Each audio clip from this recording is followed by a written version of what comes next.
ఒక వాక్యం చదువుకుందాం. హెబ్రీయులకు రాసిన పత్రిక 11వ అధ్యాయము 1వ వచనం ఒకసారి చదువుకుందాం. హెబ్రీయులకు రాసిన పత్రిక 1వ అధ్యాయము 11వ అధ్యాయము 1వ వాక్యం ఒకసారి చదువుకుందాం. విశ్వాసం అనున్నది నిరీక్షింపబడు వాటి యొక్క నిజ స్వరూపమును అదృశ్యమైనవి యున్నవనుటకు రుజువై ఉన్నది. దానిని బట్టియే పెద్దలు సాక్ష్యము పొందిరి. హల్లెలూయా. అందరం ఒకసారి మోకరించుకున్నట్లయితే ఒక చిన్న ప్రార్థన చేసుకుందాం. స్తోత్రం స్తోత్రం స్తోత్రం స్తోత్రం పరిశుద్ధుడా యేసయ్యా, మీకే స్తోత్రం తండ్రి. ఇదిగో నాయనా, విశ్వాసం అనేది నిరీక్షించే వారి యొక్క రుజువు అని చెప్పి మీరు మాతో మాట్లాడుతున్నారు తండ్రి. ఇదిగో నాయన, మేమందరం మీ యందు విశ్వాసం ఉంచి నాయన, మీరు చెప్పబడిన వాక్యము నిమిత్తము నాయన, ఇదిగో నాయన, ఆ వాక్యము ప్రకారం మేమందరం నడుచుకొనిటకు నాయన మాకందరికీ బలాన్ని శక్తిని మీరు దయచేయండి తండ్రి. ఇదిగో నాయన, మేమందరము నాయన మీ మాటల్లో నాయన వ్యర్థపరచకుండా నాయన ఆ మాటల ప్రకారం మేమందరం నడుచుకున్నట్టుకు మాకు సహాయము చేయండి తండ్రి. ఇదిగో నాయన, మా జీవితాలని ఎట్లా కట్టుకోవాలో, మా జీవితాలను ఎలా బాగు చేసుకోవాలో, మా జీవితాలు ఎటువైపు మలుచుకోవాలో మీరే మాతో అందరితో మాట్లాడండి ప్రభువా. మాకు తగినట్లుగా నాయన ఇక్కడ ఉన్న ప్రతి ఒక్కరితోనూ మీరు మాట్లాడండి తండ్రి. ఇదిగో నాయన, ఎవరైతే ఏ బాధల చేత అయితే వచ్చినారో మనకు తెలీదు తండ్రి. ఇదిగో నాయన, మీకు మాత్రమే తెలుసు యేసయ్యా. ఇదిగో నాయన, వాళ్ళ కష్టాలని అక్కరల్ని నాయన మీ మాట ద్వారా అన్నిటినీ స్వాంతన పొందేటకు మీరు సహాయం చేయండి తండ్రి. ఇదిగో నాయన, మా జీవితాలను కట్టుకునేటకు నాయన ఇది ఒక మంచి అవకాశముగా మేము భావిస్తున్నాం తండ్రి. ఇదిగో నాయన, మీరే మాతో అందరితో మాట్లాడమని ప్రభు అయిన యేసుక్రీస్తు నామం పేరిట అడిగి వేడుకుంటున్నాం తండ్రి. ఆమేన్. హల్లెలూయా, హల్లెలూయా. ఇక్కడ ఒకసారి వాక్యం చదువుకుందాం మనము. విశ్వాసం అనున్నది నిరీక్షింపబడు వాటి యొక్క నిజ స్వరూపమును అదృశ్యమైనవి యున్నవనుటకు రుజువై ఉన్నది. దానిని బట్టియే పెద్దలు సాక్ష్యము పొందిరి. ప్రపంచములు దేవుని వాక్యము వలన నిర్మాణమైనవనియు అందును బట్టి దృశ్యమైనది కనబడదు పదార్థములచే నిర్మింపబడలేదనియు విశ్వాసము చేత గ్రహించుకొనుచున్నాము. హల్లెలూయా. ఇక్కడ పౌలు భక్తుడు హెబ్రీయులకి వాళ్ళకి రాస్తా ఉన్నాడు పత్రిక. ఏమని రాస్తున్నాడంటే, విశ్వాసం అనేది ఎలా నిరూపించబడుతుంది అంటే, విశ్వాసం అనేది ఎలా రుజువు చేయబడుతుంది అంటే, ఎవరైతే ఒక పని పైన లేకపోతే ఒక వ్యక్తి పైన ఎంతో నమ్మకము కలిగి నిరీక్షణతో ఉంటారు చూసారా, ఓర్పు కలిగి ఉంటారు చూసారా, ఆ ఓర్పు ద్వారా విశ్వాసం అనేది బయటపడుతుందంట. మనం ఒక చిన్న ఎగ్జాంపుల్గా అనుకుంటే, చిన్నప్పుడు పిల్లలు ఎంత అల్లరి చేసినా తల్లి ఏం చేస్తుంది? సహిస్తుంది. అవునా కదా? తల్లి ఏం చేస్తుంది? సహిస్తుంది. పిల్లడు పైన పడినా లేకపోతే కొరికినా గిల్లినా కొట్టినా కూడా ఏం చేస్తుంది? ఓర్పుతోటి సహనముతోటి ఆ పిల్లవాడిని కాచుకుంటూ ఉంటుంది. అక్కడ మనం ఏం చూస్తాము అంటే, ఆ తల్లికి తన బిడ్డ పైన లేకపోతే తన పిల్లల పైన ఉన్న ప్రేమను మనం చూస్తాం. అలాగే దేవుని పైన మనకి నమ్మకము లేకపోతే దేవుని పైన మనకి విశ్వాసము ఎలా బయలుపరచబడుతుంది అంటే, దేవుని పైన విశ్వాసంతో మనం ఎంత కాలము నిరీక్షిస్తామో, ఎంత కాలము మనం సహనము కలిగి దేవుని కొరకు, దేవుని యొక్క ప్రత్యక్షత కొరకు మనం ఎదురు చూస్తామో ఎంత కాలము, దానిని బట్టి మన విశ్వాసం అనేది రూఢీపరచబడుతుంది అంట.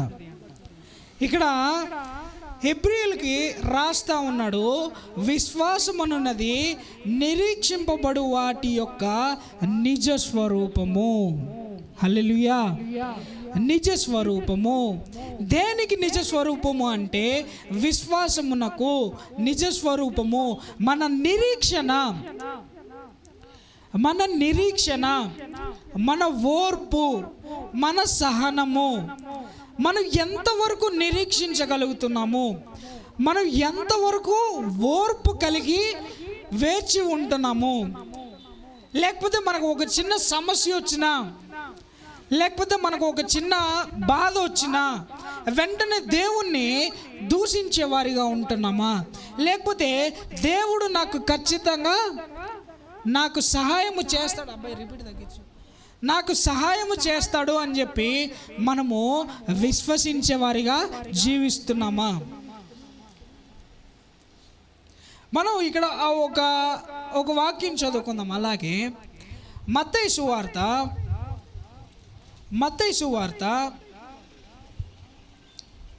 6వ అధ్యాయము 24వ వచనం ఒకసారి చదువుకుందాము. మత్తయి సువార్త 6వ అధ్యాయము 24వ వాక్యం ఒకసారి చదువుకుందాము. ఎవడును ఇద్దరు యజమానులకు దాసుడుగా ఉండనేరడు. అతడు ఒకని ద్వేషించి ఒకరిని ప్రేమించును, లేదా ఒకని పక్షముగా నుండి ఒకని తృణీకరించును. మీరు దేవునికి సిరికిని దాసులుగా నుండనేరరు. అందువలన నేను మీతో చెప్పునదేమనగా, ఏమి తిందుమో ఏమి త్రాగుదుమో అని మీ ప్రాణమును గూర్చిన, ఏమి ధరించుకుందుమో అని మీ దేహమును గూర్చి అయినను చింతింపకుడి. ఆహారము కంటే ప్రాణము, వస్త్రము కంటే దేహము గొప్పవి కావా? ఇక్కడ ఏం చెప్తున్నానంటే, దేవుడు మనం ఏమి తిందుమో, లేకపోతే ఏమి త్రాగుదుమో, ఏమి ధరించుకుందామో అని చెప్పి మనము ఎప్పుడు అదే ధ్యాస కలిగి, లేకపోతే టెన్షన్ పడిపోతూ మనం జీవించకూడదు. దేవుడు స్పష్టంగా చెప్తున్నాడు ఇక్కడ ఈ వాక్యం ద్వారా, మనకి కావాల్సింది దేవుని యొక్క ప్రత్యక్షత మనం కోరుకోవాలి, కానీ ఈ లోక సంబంధమైన వాటి గురించి మనము ఎప్పుడూ కూడా ఆలోచించకూడదు, బహు ఎక్కువగా ఆలోచించకూడదు. అన్న వస్త్రములు మనకి అవసరమే, కానీ వాటి కోసమే మనం ఎప్పుడు కూడా జీవించకూడదు. డబ్బు మనకి అవసరమే, కానీ దానికోసమే మనము ప్రాకులాడకూడదు. ఇక్కడ చెప్తున్నాడు దేవుడు, ఎవరు కూడా ఒక వ్యక్తి ఇద్దరు యాజమానులకు దాసుడుగా పని చేయలేడు.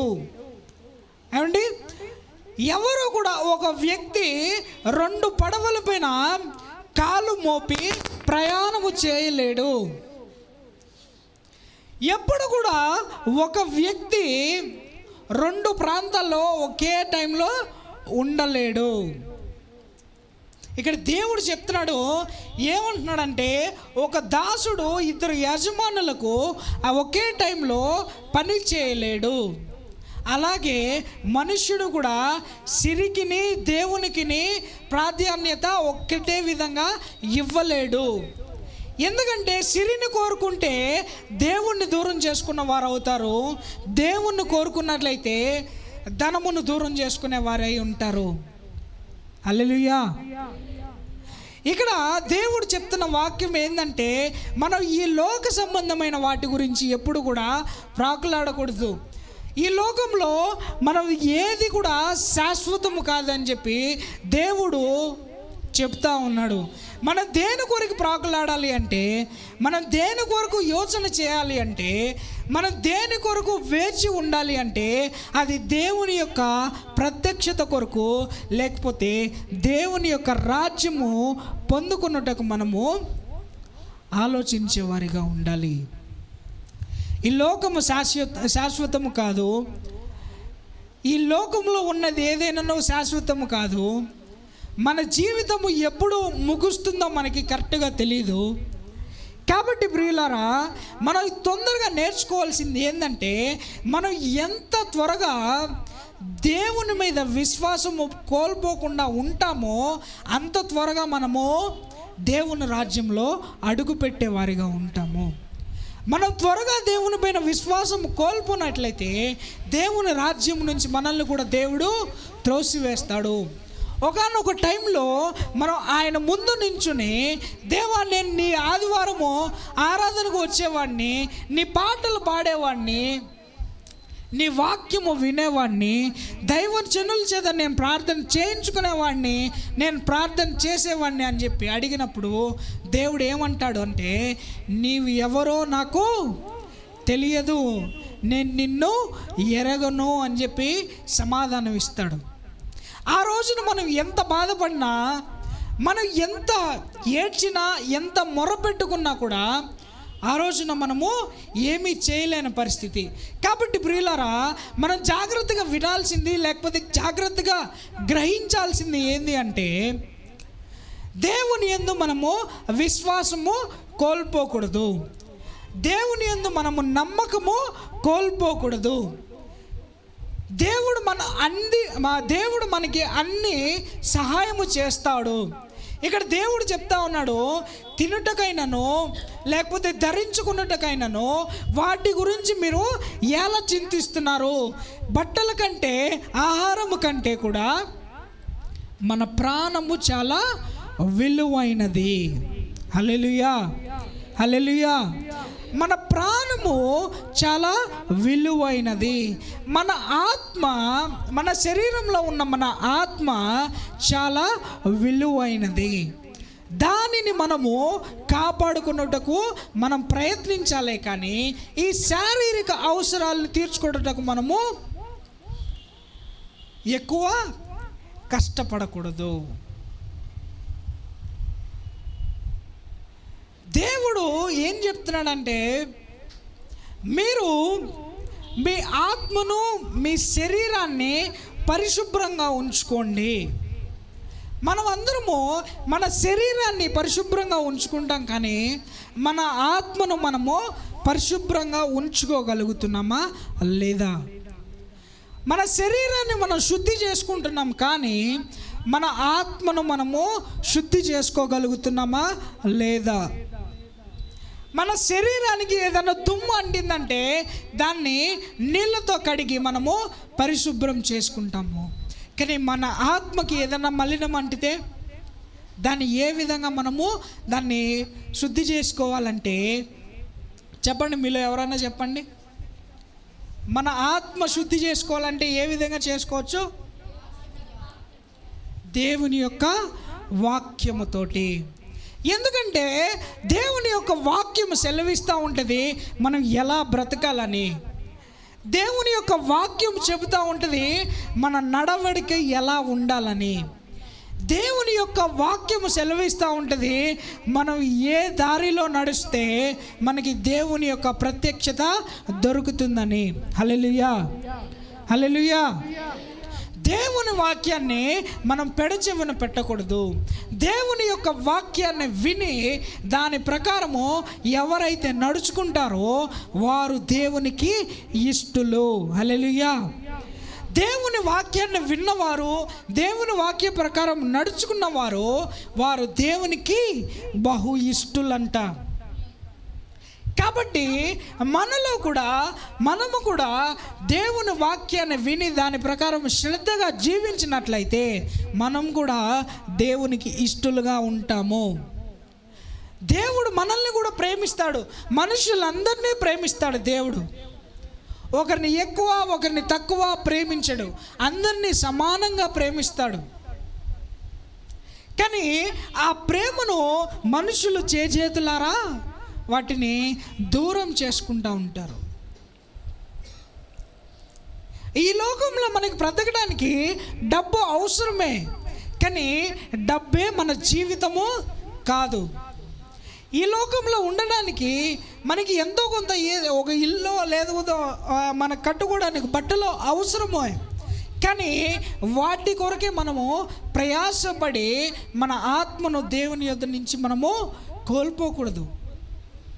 కాబట్టి ప్రియులారా, మనం ఈ లోకపరంగా కాకుండా పరలోక పరంగా కానీ దేవుని పరంగా ఆలోచించినట్లయితే మన ఆత్మని మనము శుద్ధి చేసుకోగలము. మనము విశ్వాసము చేత మన ఆత్మను పరిశుభ్రంగా చేసుకోగలము, కానీ అవిశ్వాసముతో మన ఆత్మని మనము శుద్ధి చేసుకోలేము. మనము దేవుని పైన విశ్వాసము లేకపోతే దేవుని పైన నమ్మకము ఉంచినట్లయితే, దేవుణ్ణి మనము ప్రేమించినట్లయితే, దేవుడు చేయొద్దన్న కార్యాలను మనము చేయము, దేవుడు వద్దన్న కార్యాలను మనము విడిచిపెట్టేస్తాము. లేకపోతే నామకార్థపు క్రైస్తవుల్లాగా ఉన్నట్లయితే ఆదివారానికి మందిరానికి వస్తాము. ఏమండి, ఆదివారానికి మందిరానికి వస్తాము, లేకపోతే లోకంలో పడి లోకస్తుల కంటే ఇంకా దారుణంగా మనము దారుణమైన పనులు కూడా చేస్తాము. ఈరోజు క్రైస్తవులు అని చెప్పబడుకున్న వారే రావు కాలాలు లేకపోతే మంచి కాలాలు చెడు కాలాలు అని చెప్పి లెక్కలేసుకొని పలానా టైంకి పాస్టర్ గారు మీరు ప్రార్థన చేయండి, పలానా టైంకి మీరు ప్రార్థన ప్రారంభించండి అనే దుస్థితికి జనులు దిగజారిపోతూ ఉన్నారు. కానీ పేరుకు మాత్రం వాళ్ళు ఏం చెప్పుకుంటారు? మేము క్రైస్తవులము, మేము క్రైస్తవులము, మేము దేవుణ్ణి ఆరాధిస్తాము, ప్రభు అయిన క్రీస్తుని ఆరాధించే వారిగా ఉంటాము. కానీ లోకస్తులు చేసే పనుల కంటే ఇంకా దారుణమైన పనులు చేస్తారు. ఏమండి, రేపు పొద్దున ఎవరన్నా వచ్చి అయ్యో నీ గుమ్మం ఏడుంది కాబట్టి, ఏమండి నీ గుమ్మము లేకపోతే నీ కిచెన్ ఏడుంది కాబట్టి నీ కుటుంబంలో దరిద్రం ఉందంటే ఇంకంతే, మరో మాట లేకుండా ఆ కిచెన్ ప్లేస్ ఇంకో సైడ్కి మారిపోద్ది. ఏమండి, ఇంకో సైడ్కి మారిపోద్ది, రూపురేఖలే మారిపోతాయి, ఇల్లు యొక్క రూపురేఖలే మారిపోతాయి. ఎంత శోచనీయం కాకపోతే. ప్రియులారా, ఎప్పుడు కూడా ఒక మనిషి 2 పడవల పైన నిలబడి ప్రయాణము చేయలేడు. అలా ప్రయాణం చేసి తన గమ్యస్థానానికి ఎవరు కూడా చేరుకోలేరు. ఎందుకంటే అలలు తాకిడి ఎక్కువైనప్పుడు ఏ పడవ ఎటు పోద్దో మనకి తెలియదు. అయితే దేవుణ్ణి నమ్ముకున్న దేవుని ప్రజలుగా నీవు జీవించు, లేకపోతే దేవుణ్ణి విడిచిపెట్టి దేవునికి విరోధముగా అయినా జీవించు. అంతేకాని ఇటు దేవుణ్ణి నమ్ముతూ అటు లోకమును పాటిస్తూ ఎటు కాకుండా జీవించినట్లయితే అది దేనికి ఉపయోగము లేని బ్రతుకు. అయితే దేవుణ్ణి విశ్వసించు, లేకపోతే ఈ లోకన్న విశ్వసించి ఆ ప్రకారంగా జీవించు. అంతేకాని దేవుణ్ణి నమ్మి దేవునికి వ్యతిరేకమైన పనులు మాత్రము చేయకు. దేవుణ్ణి నమ్మిన తర్వాత పాపము చేసిన వారికి 7 శిక్ష పెరుగుతుంది. హల్లెలూయా. ఒక మానవుడు దేవుణ్ణి ఎరగకుండా తప్పు చేసినట్లయితే దానికి ఒక అంతు శిక్ష పొందుకుంటారు. కానీ దేవుణ్ణి ఎరిగిన తర్వాత, జాగ్రత్తగా గమనించండి, దేవుణ్ణి ఎరిగిన తర్వాత లేకపోతే దేవుణ్ణి నమ్మిన తర్వాత విశ్వసించిన తర్వాత మళ్ళీ తిరిగి పాత కార్యక్రమాలు, మళ్ళీ తిరిగి దేవునికి విరోధమైన కార్యక్రమాలు చేసినట్లయితే దానికి ఫలితంగా 7 శిక్ష మనము అనుభవించాల్సి వస్తుంది. ప్రియులారా, జాగ్రత్త. మన బంధుమిత్రుల కోసమో లేకపోతే మన చుట్టూ ఉన్నవారు గమనిస్తున్నారని చెప్పు మన జీవితాన్ని మనము సాగించకూడదు. మన ఆత్మ పరిశీలన మనకు ఉండాలి. దేవుడు చెప్పిన మాట ఏంటి, నేను జీవిస్తున్న మాట ఏంటి, లేకపోతే నేను బ్రతుకుతున్న జీవితం ఏంటి, దేవుడు నాకు ఏ విధంగా బ్రతకమని చెప్పాడో, లేకపోతే నేను దేవునికి ఏ విధంగా విరోధంగా బ్రతుకుతున్నానా లేదా ఆత్మ పరిశీలన చేసుకోవాలి. ప్రతి ఒక్క మానవుడు ఆత్మ పరిశీలన చేసుకోవాలి. ఎందుకంటే ఆత్మ దేవుడు మనకు పెట్టింది.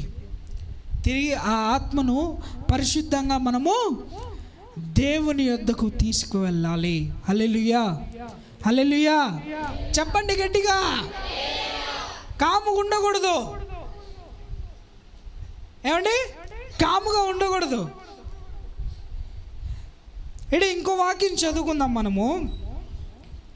అలాగే మత్తయి సువార్త 7వ అధ్యాయము 13వ వాక్యం ఒకసారి చదువుకుందాం. 7వ అధ్యాయము 13వ వాక్యము. ఇరుకు ద్వారమున ప్రవేశించుడి, నాశనమునకు పోవు ద్వారము వెడల్పును, ఆ దారి విశాలమునై ఉన్నది, దాని ద్వారా ప్రవేశించువారు అనేకులు. జీవమునకు పోవు ద్వారము ఇరుకును, ఆ దారి సంకుచితమునై ఉన్నది, దాని కనుగొనవారు కొందరే. దేవుణ్ణి నమ్ముకొని దేవుడు చెప్పిన ప్రకారము విశ్వసించి దాని ప్రకారము నడుచుకున్న వారు కొందరే. ఈరోజు మనం ఇంతమంది గుంపుగా సంఘంలో కూడుకొని ఉన్నాం, కానీ నిజముగా మనము దేవుణ్ణి విశ్వసించే వాళ్ళు ఎంతమందిమే ఉన్నాం.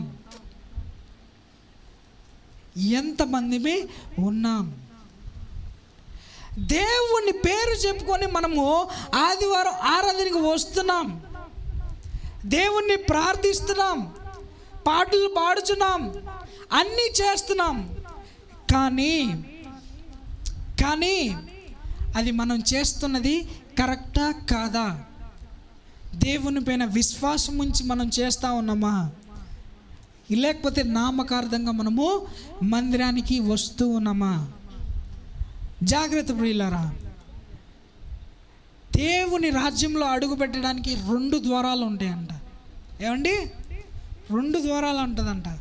ఒకటి ఇరుకు మార్గము, ఒకటి విశాలమైన మార్గము. హల్లెలూయా. ఇరుకు మార్గంలో ప్రవేశించువారు దేవుడి కుడి పార్శ్వాన కూర్చుంటారు. అదే విశాలమైన మార్గంలో నడిచిన వారు నిత్య అగ్నిగుండంలో త్రోసివేయబడతారు. హల్లెలూయా, హల్లెలూయా. ఒకవేళ నిత్య అగ్నిగుండం కోరుకునేవారు మనలో ఉన్నారా అంటే అందరూ లేరనే చెప్తారు. ఏమండి? అందరు లేరనే చెప్తారు.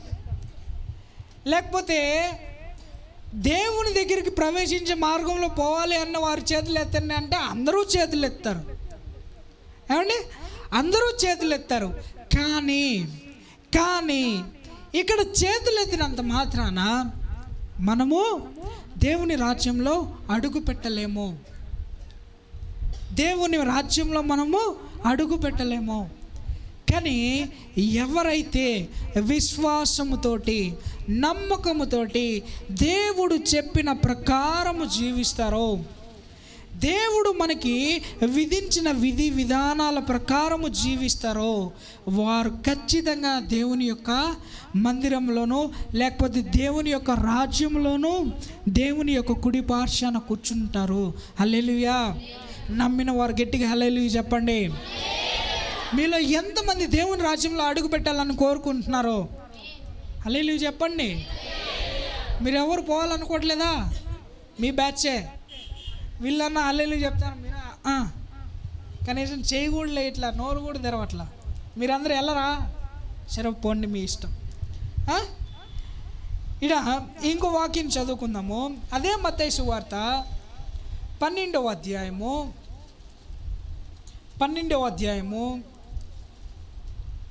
30వ వాక్యం మనం ఒకసారి చదువుకుందాం. 12:30. నా పక్షమున నుండని వాడు నాకు విరోధి, నాతో కలిసి సమకూర్చుని వాడు చెదరగొట్టువాడు. కాబట్టి నేను మీతో చెప్పినదేమనగా, మనుష్యులు చేయు ప్రతి పాపమును దూషణయు వారికి క్షమింపబడును, కానీ ఆత్మ విషయమై దూషణకు పాప క్షమాపణ లేదు. ఒక మానవుడు ఏదన్నా తప్పు చేసినా లేకపోతే ఏదన్నా తెలుసో తెలియకో ఏదన్నా పాపము చేసినా ఆ పాపముకు క్షమాపణ ఉన్నది. కానీ దేవుణ్ణి ఎరిగి, ఏమండి, దేవుణ్ణి ఎరిగి దేవుణ్ణి నమ్ముకొని దేవుణ్ణి విశ్వసించి బాప్తిసము తీసుకొని మందిరానికి వస్తూ ప్రార్థనలు చేస్తూ లేకపోతే పాటలు పాడుచు దేవుని గురించి తెలిసి కూడా తిరిగి పాపం చేసిన వారికి క్షమాపణ ఉండదు. దేవుణ్ణి నమ్మి కూడా దేవుని మందిరానికి నడుస్తూ కూడా తిరిగి దేవునికి విరోధంగా జీవించిన వారు దేవుని ఆత్మను దూషించిన వారు అవుతారు. హల్లెలూయా. నిజమా కదా? ఇప్పుడు ఒక మనిషి ఉన్నాడు, అతని ఎదుట మంచిగా మాట్లాడి, ఆయన మన ముందర ఉన్నప్పుడు అతనితో మంచిగా మాట్లాడి అతన్ని పొగిడి, ఆయన వెళ్ళిన తర్వాత అతని వెనకాల ఆయన గురించి తప్పుగా మాట్లాడితే అది అది నిజమైనదా లేకపోతే వ్యర్థమైనదా? అబద్ధమైనది కదా.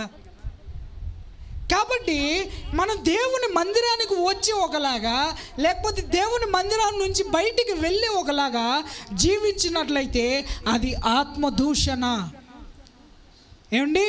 అది ఆత్మదూషణ. దేవుని దూషించిన వారం అవుతాం మనము. ఇక్కడ ఒకలాగా జీవించి, లేకపోతే మనం మందిరం దాటి వెళ్ళిన తర్వాత ఒక బ్రతుకుతున్నామంటే అది దేవునికి విరోధమైనది. దానివల్ల మనకి క్షమాపణ ఉండదు. ప్రజలారా, జాగ్రత్తగా తెలుసుకొనుడి. ఇకనైనా మారు మనసు పొందుడి. విశ్వాసముతో నడుచువాడు ధన్యుడు, ఆయన రాజ్యంలో అడుగు పెడతారు వాళ్ళు విశ్వాసంతో ఎవరైతే నడుచుకుంటారో. కాబట్టి ప్రియులారా, మీరు ఆశీర్వాదాలు పొందుకోవాలి అన్నా, దేవుని రాజ్యంలో నిలబడాలి అన్నా, మీ జీవితము బాగుపడాలి అన్నా, మన జీవితంలో ఎటువంటి కష్ట నష్టాల్లో ఉన్నా మనం వాటి నుంచి బయటపడాలి అన్నా ఒకటే మార్గము, విశ్వాసముతోటి ప్రార్థన చేసి, ఏమండి, విశ్వాసముతోటి ప్రార్థన చేసి మనము భారము దేవుని పైన నిలిపి మన పని మనం చేసుకుంటూ పోవడమే. హల్లెలూయా, హల్లెలూయా. భారం మోసుకున్న సమస్త జనులారా, నా యొద్దకు రండి, మీ భారము నేను తొలగిస్తాను అని చెప్పి దేవుని వాక్యం సెలవిస్తూ ఉన్నది. ఈరోజు నీవు విశ్వాసముతోటి వచ్చినట్లయితే, నమ్మకముతోటి దేవుని మందిరానికి వచ్చినట్లయితే, దేవుణ్ణి ఖచ్చితంగా విశ్వసించినట్లయితే నీ అక్కర దేవుడు తీరుస్తాడు, మన అక్కర దేవుడు తీరుస్తాడు, మన తప్పుని దేవుడు క్షమిస్తాడు, మన పాపముని దేవుడు క్షమిస్తాడు. కాబట్టి ప్రియులారా, మనము విశ్వసించి మనము దేవుని మందిరానికి రావాలి. మొక్కుబడిగా రాకూడదు. దేవుని మందిరానికి ఎలా రావాలి అంటే మనము విశ్వాసముతోటి రావాలి. నేను దేవుణ్ణి ఖచ్చితంగా విశ్వసిస్తున్నానని విశ్వాసముతోటి రావాలి. ప్రియులారా, ఏమండి, ఎవరు కూడా తప్పు చేయొద్దండి అని చెప్పి దేవుని వాక్యం సెలవిస్తూ ఉన్నది. మనం ఇక్కడ ఒకలాగా జీవించి బయట ఒకలాగా జీవించినట్లయితే అది ఆత్మదూషణ అవుతుంది, దేవుణ్ణి మనం దూషించిన వారముగా ఉంటాము. కాబట్టి ప్రియులారా, అలా జీవితాలు జీవించకండి. రెండు పడవలుగా మనము ప్రయాణం చేసేవారిగా మనం జీవించకూడదు. హల్లెలూయా, హల్లెలూయా. ఇంకో వాక్యం చదువుకుందాం. ఇక్కడ 11వ అధ్యాయము, హెబ్రీయులకు రాసిన పత్రిక 11వ అధ్యాయము, హెబ్రీయులకు రాసిన పత్రిక 11వ అధ్యాయము 23వ వాక్యం మనం ఒకసారి చదువుకున్నట్లయితే, మోషే పుట్టినప్పుడు అతని తల్లిదండ్రులు ఆ శిశువు సుందరుడై ఉండుట చూచి విశ్వాసమును బట్టి రాజాజ్ఞకు భయపడి 3 మాసములు అతన్ని దాచిపెట్టిరి. మోషే పెద్దవాడైనప్పుడు విశ్వాసమును బట్టి ఐగుప్తి ధనమును కంటే క్రీస్తు విషయమై నింత గొప్ప భాగ్యమని ఎంచుకొని అల్పకాలము పాప భోగము అనుభవించుట కంటే దేవుని ప్రజలతో శ్రమ అనుభవించుట మేలని యోచించి పరో కుమార్తె యొక్క కుమారుడినని అనిపించుకున్నట కంటే ఒప్పుకొనలేదు. ఏలయనగా అతడు ప్రతిఫలముగా కలబో బహుమానమందు దృష్టి ఉంచెను. ఇక్కడ మోషే గారు ఎలా జీవించారు? అతను జన్మించినప్పుడు, అతడు పుట్టినప్పుడు రాజు ఒక ఆజ్ఞ వేశాడు. ఏమని వేశాడంటే, ఎవరైతే చిన్నపిల్లలు ఉన్నారో పుట్టిన పిల్లల నుంచి ఒక 5-6 సంవత్సరాల పిల్లల్ని అందరినీ చంపేయమని చెప్పి రాజు ఆజ్ఞ ఇచ్చాడు. రాజు ఆ ఆజ్ఞ ఎందుకు ఇచ్చాడంటే, రాజుకి ఒకటి బయలుపడింది. ఏమిటి అంటే, ఇశ్రాయేలు జనులను దాస్యము నుంచి విడిపించుటకు ఒక అతను పుడతాడు. ఏమండి, ఒక అతను పుడతాడు. అతని ద్వారా ఇశ్రాయేలు జన సమూహం అందరూ కూడా దాస్యము నుంచి విముక్తి పొంది వారు ఈ ఐగుప్తు నుంచి బయలుదేరి వెళ్ళిపోతారు అని చెప్పి ఒక వర్తమానము దేవుని ద్వారా అతనికి, రాజుకి తెలిసింది. అతను ఉండుకొని ఏమనుకున్నాడు, వీళ్ళు దాస్యము నుంచి వెళ్ళిపోతే నాకు ఇక్కడ పనులు చేసి పెట్టేది ఎవరు, లేకపోతే ఇక్కడ నేను అనుకుని చేయవలసిన పనులు చేసేది ఎవరు అని చెప్పి అతను ఏం చేశాడు, యోచించి కొత్తగా పుట్టవు పిల్లలందరినీ చంపేయమని చెప్పి రాజు ఆజ్ఞ వేశాడు. ఆజ్ఞ వేసిన వెంటనే అందరినీ చంపేస్తూ ఉన్నారు. ఇశ్రాయేలు జన సమూహంలో ఎంతమంది పిల్లలైతే ఉన్నారో అందరినీ బహు క్రూరంగా కిరాతకంగా అందరినీ చంపేస్తూ ఉన్నారు రాజు భటులు. కానీ మోషే పుట్టిన తర్వాత తన తల్లి ఏం చేసిందంటే, అతన్ని జాగ్రత్తగా ఒక బుట్టలో దాచిపెట్టి అతడి శబ్దము బయటికి రాకుండా జాగ్రత్తగా ఆ బిడ్డను కాపాడుకుంటూ వచ్చిందంట. ఒక 3 నెలల వరకు 3 నెలల వరకు అతన్ని కాపాడుకుంటూ వచ్చింది. ఆ తర్వాత కాపాడలేక ఆ పిల్లోడు ఎదుగుతూ ఉన్నాడు. అది ఎంతసేపు అక్కడే ఉండడు కదా. ఎదిగే పిల్లలు కాముగా ఒక చోట ఉంటారా అండి? ఉంటారా? వాళ్ళు 24 గంటలు అది పీకి కిందేనో ఇది పీకి కిందేనో ఏం చేసినా అన్ని చందరవందరగా చేస్తూ ఉంటారు. కాబట్టి ఎదిగే పిల్లవాడిని ఇంకా దాయలేక ఆమె ఏం చేసిందంటే, ఒక బుట్ట అల్లి ఆ బుట్టలో ఆ కుమారుణ్ణి పెట్టి ఆ నదిలో వదిలేస్తే ఆ బుట్ట సరాసరి ఎక్కడికి వెళ్ళింది? ఫరో యొక్క కుమార్తె దగ్గరికి వెళ్ళింది. చూసారా, దేవుడు ఎంత విచిత్రమైన కార్యం చేశాడో, ఎంత అద్భుతమైన కార్యం చేశాడో. ఏ రాజు అయితే అక్కడ ఉన్న ప్రజల యొక్క శిశువులను చంపేయమని చెప్పాడో, ఏ రాజు అయితే అక్కడ ఉన్న పిల్లలందరినీ చంపేయమని ఆజ్ఞ ఇచ్చాడో, అదే రాజు ఎత్తుకు లేకపోతే అదే ఒక రాజు ఇంటిలోకి మోషేని దేవుడు ప్రవేశపెట్టాడు. హల్లెలూయా, హల్లెలూయా. దేవునికి అసాధ్యమైనదంటూ ఏది లేదు. దేవునికి అసాధ్యమైనదంటూ ఏది లేదు. ఆయన చిత్తము ప్రకారము ఒకటి జరగాలి అంటే అది ఖచ్చితంగా జరిగి తీరుతుంది. ఎవరూ దాన్ని ఆపలేరు, ఎవరూ దాన్ని వేరు చేయలేరు. హల్లెలూయా. ఇశ్రాయేలుని దాస్యము నుంచి విడిపించుటకు ఒకడు పుడతాడు అన్నారు. ఆడు పుట్టాడు. రాజు ఏం చేశాడు, అతన్ని చంపేయాలని చెప్పి అనుకున్నాడు.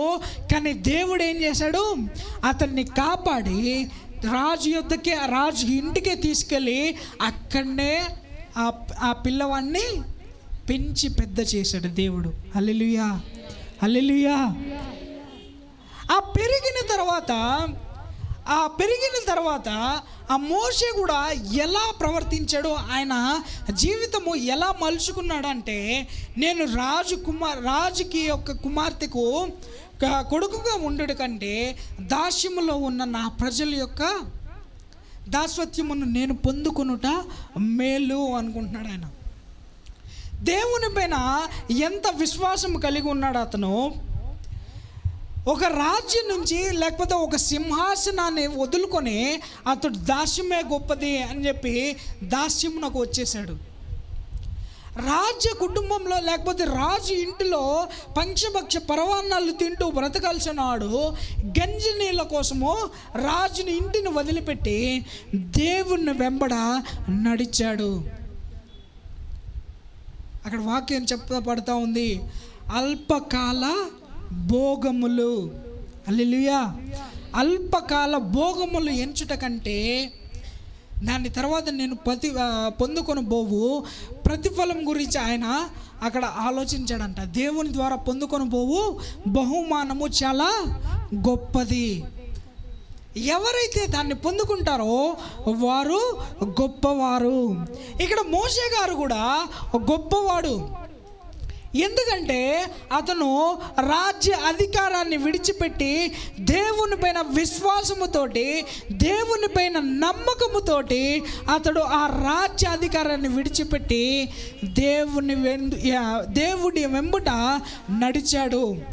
ఆడ అల్పకాల పాప భోగమును అనుభవించుట కంటే దేవుని ప్రజలతో శ్రమ అనుభవించుట మేలని ఎంచి పరకుమార్తె యొక్క కుమారుడనని అనిపించుకున్నట కంటే దేవుని యొక్క ప్రతిఫలం పొందుకుంటా మేలు అని చెప్పి అనుకున్నాడు.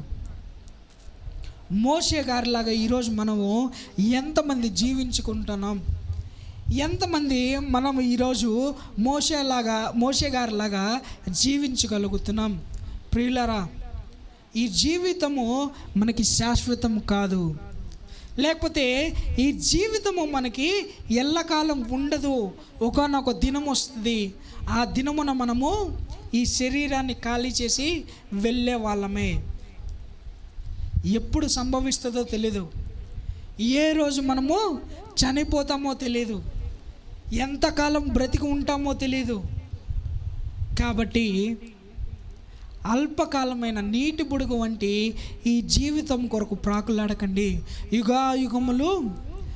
యుగాయుగములు దేవుని రాజ్యంలో ప్రవేశించి ఆయన్ని ఆరాధించే కృపను అందరూ కోరుకోండి ప్రియులారా.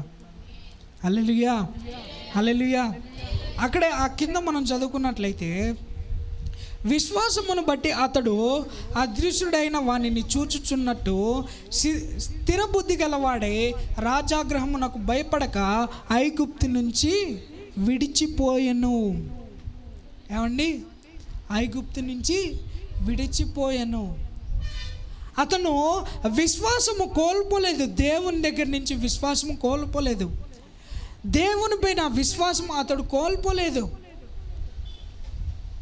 అతడు ఆ అల్పకాల రాజ్య సంతోషాల కొరకు ఒకవేళ లొంగిపోయి ఉంటే ఏం జరగదో మనకి తెలిసి ఉండేది కాదు. ఏమండి? ఏం జరుగుండేది తెలిసి ఉండేది కాదు. సౌలు ఏం చేశాడు? దేవుడు అతన్ని తీసుకొచ్చి ఇశ్రాయేలు ప్రజలకి రాజుగా నియమిస్తే అతడేం చేశాడు? అతని రాజ్య అధికారాన్ని నిలబెట్టుకున్నట్టుకు దావీదును చంపాలని చూశాడు. ఏమండి? దావీదును చంపాలని చూశాడు. అసలు సౌలు కానీ దావీదును చంపాలని యోచించకుండా దేవుడు ఇచ్చిన ఆజ్ఞ ప్రకారం నడిచినట్లయితే అసలు దావీదును తీసుకొచ్చి రాజును చేయాల్సిన అవసరము అక్కడ దేవుడికి ఉండేది కాదు. అక్కడ సౌలుకు బ్రతిక దావీదును తీసుకొచ్చి అక్కడ సింహాసనం పైన ఎందుకు కూర్చోబెట్టాడంటే రాను సౌలు ఏం చేస్తూ ఉన్నాడు? దేవుణ్ణి విడిచిపెట్టి రాజ్యకాంక్షతోటి, ఏమండి, రాజ్యకాంక్షతోటి ఈ లోకము యొక్క ప్రతిఫలము కోసము, ఏమండి, ఈ లోకము కోసము అతడు దేవుణ్ణి విడిచిపెట్టి దేవునికి విరోధంగా జీవిస్తూ వచ్చాడు. అందువలన అతను ఏం కోల్పోయాడు? రాజ్యరికాన్ని కోల్పోయాడు, రాజ్య అధికారాన్ని కోల్పోయాడు. హల్లెలూయా, హల్లెలూయా. అలాగే మనము కూడా అల్పకాల భోగముల గురించి ఆలోచించి దేవునికి విరోధంగా జీవించినట్లయితే మన జీవితంలో కోల్పోలేని దెబ్బ మనము పొందుకుంటాం. జాగ్రత్త ప్రియులారా. మనం అనుకోవచ్చు ఏం జరగదులే, ఏం కాదులే అనుకోవచ్చు. కానీ ఎటు నుంచి అపవాది మన పైన దాడి చేస్తాడో మనకి తెలియదు. ఏ క్షణాన ఏమవుతుందో తెలియదు. ఒక పాట ఉంది కదా, కొంతసేపు కనబడి అంతలోనే మాయమయ్యే ఆవిరి వంటిదిరా ఈ జీవితం, లోకాన కాదేది శాశ్వతం. కొంతసేపు కనబడి అంతలోనే మాయమయ్యే ఆవిరి వంటిదిరా ఈ జీవితం, లోకాన కాదేది శాశ్వతం. ఇక్కడ మనం గమనించాల్సిందే ఒకటే ప్రియులారా, లోకంలో ఏది మనకి శాశ్వతము కాదు. మన జీవితము ఆవిరి బుడగ వంటిది. హల్లెలూయా. నీటి బుడగ వంటిది. అది అలా వచ్చి అలా పగిలిపోద్ది, అలా వచ్చి అలా పగిలిపోద్ది. కాబట్టి మనము ఆ నీటి బుడగ వంటి జీవితంలో తప్పులు చేయకూడదు, దేవునికి విరోధంగా జీవించకూడదు. హల్లెలూయా. దేవునికి విరోధంగా జీవించకూడదు. ఇంకో వాక్యం చదువుకుందాము.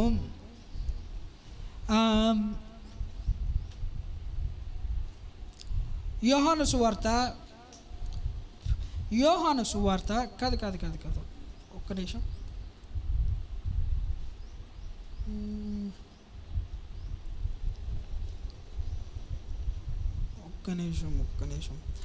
ఎఫెసీయులకు రాసిన పత్రిక 4వ అధ్యాయము 11వ వాక్యం మనం ఒకసారి చదువుకుందాం. 4:11.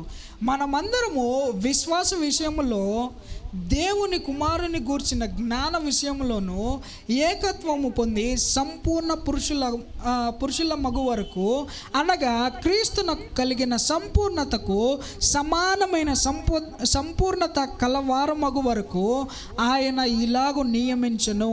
పరిశుద్ధులు సంపూర్ణులగునట్లు క్రీస్తు శరీరము క్షేమాభివృద్ధి చెందుటకు పరిచర్య ధర్మము జరుటకును ఆయన కొందరిని అపోస్తలుగాను, కొందరిని ప్రవక్తలుగాను, కొందరిని సువార్తికులుగాను, కొందరిని కాపరులుగాను, ఉపదేశకులుగాను నియమించును. అందువలన మనం ఇక మీదట పసిపిల్లలమై ఉండి మనుష్యుల మాయో పాపముల చేత వంచనతోనూ తప్పు మార్గమునకు లాగు కుయుక్తులతోనూ గాలికి కొట్టుకొని పోవున్నట్లు కలింపబడిన ప్రతి ఉపదేశమునకు ఇటు అటు కొట్టుకొని పోవచ్చు అలల చేత ఎగరగొట్టబడిన వారమై ఉండకుండానట్లు. ఇక్కడ దేవుని వాక్యము సెలవిస్తూ ఉన్నది ఏంటంటే, మనము అలలకి కొట్టబడిన పడవలాగా అటు ఇటు ఊగకూడదు. గాలికి కొట్టబడిన పేపర్ లాగా మనము అటు ఇటు ఎగిరిపోకూడదు. మనము విశ్వాసముతో పరిపూర్ణత చెందవాలి. సంపూర్ణత, క్రీస్తు ఎలాగైతే సంపూర్ణత పొందాడో, సంపూర్ణ జీవితము జీవించాడో, పరిశుద్ధతలో సంపూర్ణత పొందుకున్నాడో, అలాగే మనము కూడా ఆ సంపూర్ణతను మనము కూడా పొందుకోవాలి. హల్లెలూయా, హల్లెలూయా. దేవుడు సంపూర్ణముగా పరిశుద్ధుడిగా జీవించాడు, అవునా కదా? ఆయనలో ఎటువంటి పాపమైనను ఎటువంటి దోషమైనను ఉన్నదా? లేదు.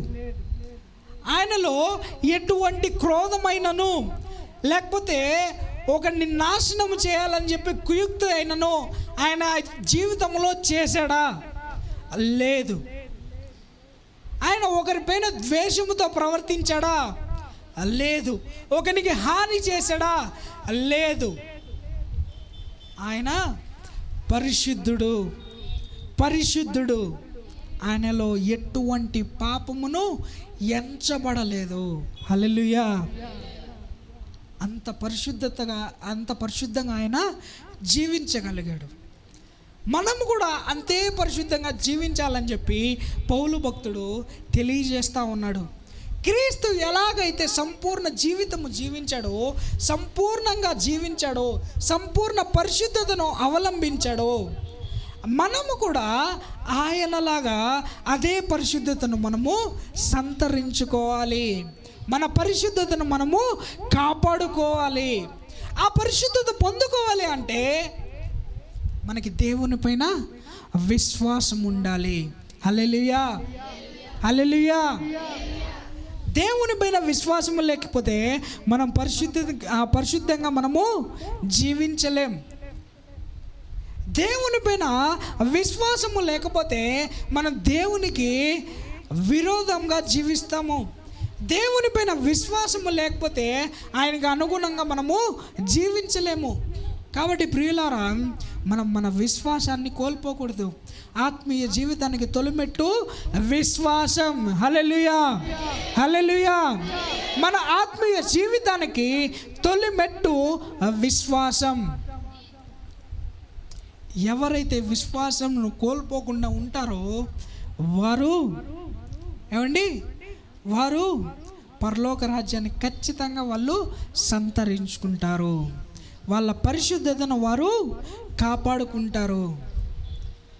మోషే గారు విశ్వసించాడు కాబట్టే రాజరికాన్ని వదిలిపెట్టి దేవుని మార్గంలో నడిచాడు. కాబట్టి ఆయన్ని దేవుడు అట్లే శరీరంతో పాటు అలాగే ఆయన్ని పరలోక రాజ్యానికి తీసుకువెళ్ళిపోయాడు. పరలోక రాజ్యానికి శరీరంతో పాటు వెళ్ళిపోయాడు ఆయన. మనమన్నా చనిపోయిన తర్వాత మన శరీరం ఈ భూమిలో పాతి పెట్టబడుతుంది. కానీ మోషే గారు అలా పాతి పెట్టబడలా. మోషే గారు అలా పాతి పెట్టబడలా. మోషే గారికి అసలు మరణం అంటూ లేదు. ఆయన మరణించలా. ఒక మామూలు మనిషినిగాను లేకపోతే మామూలు మానవుడిగా ఆయన చనిపోలేదు. ఆయన ఇప్పటికీ కూడా బ్రతికే ఉన్నాడు. కానీ దేవుని దగ్గర అతను శరీరముతో ఉన్నాడు. హల్లెలూయా, చప్పట్లు కూడా అందరూ. ఆయన అలా ఎత్తబడడానికి కారణం ఏంటి? ఆయన అలా సజీవునిగా మరణము లేకుండా, లేకపోతే ఈ భూమిలో పాతి పెట్టకుండా, లేకపోతే ఈ మనుష్యునిగా చనిపోకుండా అతను అలాగే శరీరముతోటి దేవుని యొద్దకు కొనిపోబడ్డాడు. కొనిపోబడ్డాడు. అలా కొనిపోబడ్డానికి కారణం ఏంటి అంటే అతడు దేవుణ్ణి విశ్వసించాడు. హల్లెలూయా, హల్లెలూయా. దేవుణ్ణి విశ్వసించాడు కాబట్టి ఆయన దేవుని మార్గంలో నడిచాడు. ఆయనకి ఎన్ని అడుగులు, ఎన్ని ఇబ్బందులు వచ్చినా, ఎన్ని కష్టాలు వచ్చినా, ఎన్ని వ్యతిరేకతలు వచ్చినా, ఎన్ని బాధలు వచ్చినా, ఎన్ని నష్టాలు కలిగినా అతడు వెనక్కు తిరిగి చూడలేదు. దేవునిపైనే విశ్వాసం ఉంచి తన ప్రయాణము సాగిస్తూనే ఉన్నాడు. హల్లెలూయా, హల్లెలూయా. కాబట్టి అటువంటి విశ్వాసము మనలో ఉన్నదా? అటువంటి విశ్వాసము మనం కలిగి జీవిస్తూ ఉన్నామా? ఏదన్నా చిన్న తప్పు జరిగితే, లేకపోతే ఏదన్నా చిన్న ఇబ్బంది వస్తే చాలు దేవుణ్ణి దూషించే వారిగా మనం మారిపోతూ ఉన్నాం. ఏదన్నా చిన్న కష్టం వస్తే చాలు దేవుణ్ణి విడిచిపెట్టేవారిగా ఉన్నాం. క్రీస్తును నమ్ముకున్న మొదట్లో మనము మంచిగానే ఉంటాము. క్రీస్తును నమ్ముకున్న మొదట్లో మంచిగానే ఉంటాము. కానీ రాను రాను రాను రాను రాను ఏమవుతుందంటే క్రీస్తు పైన విశ్వాసం సన్నగిలుతూ వస్తూ ఉంటుంది. లోకం పైన ఆకర్షణ పెరుగుతూ వస్తూ ఉంటుంది. కాబట్టి ప్రియులారా, జాగ్రత్త. ఈ లోకము పాపము, ఈ లోక ఐశ్వర్యము పాపము, ఈ లోక భోగము పాపము. ఈ లోకము పాపము. కాబట్టి ఆ పాప కూపంలో మనం ఎవ్వరము కూడా పడకూడదు. ఆ పాప కూపంలో పడిపోయి మనం ఎవ్వరము కూడా నశించిపోకూడదు. హల్లెలూయా. ఆయన మన కొరకే ఈ లోకానికి సశరీరుడుగా వచ్చాడు. మన కొరకే ఆయన ఈ లోకంలో పుట్టాడు. మన కొరకు పుట్టాడు. ఆయన మన కొరకు రక్షణ కలుగుటకు, మనకి రక్షణ ఇవ్వడానికి. ఆ రక్షణ మనం పొందుకోవాలి ప్రియులారా. ఆ రక్షణను మనం కోల్పోతే మన జీవితము జీవించి కూడా వ్యర్థమైపోతుంది. ఇంకో వాక్యం చదువుకుందాం. అలాగే 2 తిమోతికి రాసిన పత్రిక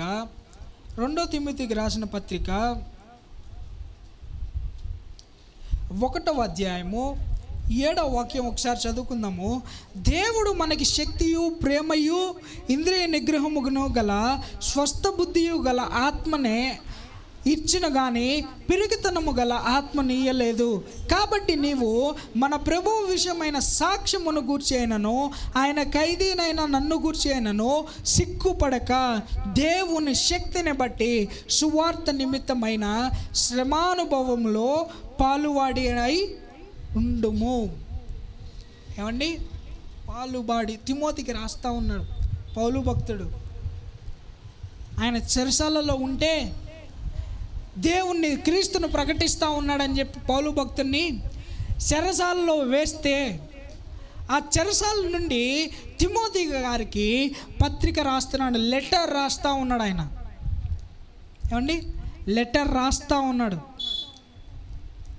నేను ఖైదీగా ఉన్నానని చెప్పి నువ్వు బాధపడద్దు తిమోతి, నువ్వు బాధపడద్దు.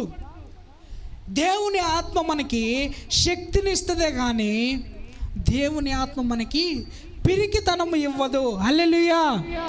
పిరికితనము దేవుని ప్రజల్లో ఉండదు. హల్లెలూయా. ఎందుకు అందరు సైలెంట్గా ఉంటున్నారు? నిద్ర వస్తుందా అందరికీ? నిద్ర వస్తుందా? దేవుణ్ణి నమ్ముకున్న ప్రజలు ఎప్పుడు ధైర్యం గలవారుగా ఉంటారు. ప్రియులారా, మనము చాలా జాగ్రత్తగా గ్రహించాల్సిన విషయం ఏంటంటే, మనము ఈ లోకంలో వచ్చిన ఒడిదుడుకులకు మనం భయపడకూడదు. ఈ లోకంలో ఉన్న సమస్యల కొరకు మనము భయపడకూడదు. వాటి గురించి మనము వేదన చెందకూడదు. దేవుడు చెప్తా ఉన్నాడు, ధైర్యము ధైర్యము, పిరికి వారు దేవుని యొక్క రాజ్యంలో అడుగు పెట్టలేరు. ఈ వాక్యం తెలుసా మీకు? తెలుసా? అన్న వాళ్ళు చేయి చెప్పండి, చేయి చూపించండి. చాలా కొద్ది మందికి మాత్రమే తెలుసు. పిరికితనము కలవారు దేవుని రాజ్యంలో అడుగు పెట్టలేరు. ఏమండి? అడుగు పెట్టలేరు.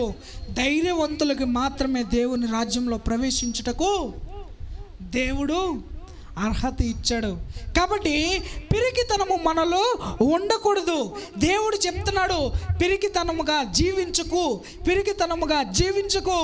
దేవుని ఆత్మ వలన మనకి శక్తి వస్తుందే కానీ పిరికితనము మనలో ఉండదు, భయము మనలో ఉండదు.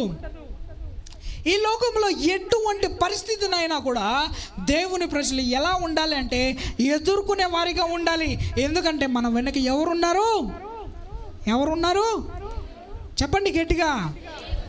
మన వెనుక దేవుడు ఉన్నాడు. దేవుడైన యేసు క్రీస్తు వారు మన వెనుక ఉన్నారు.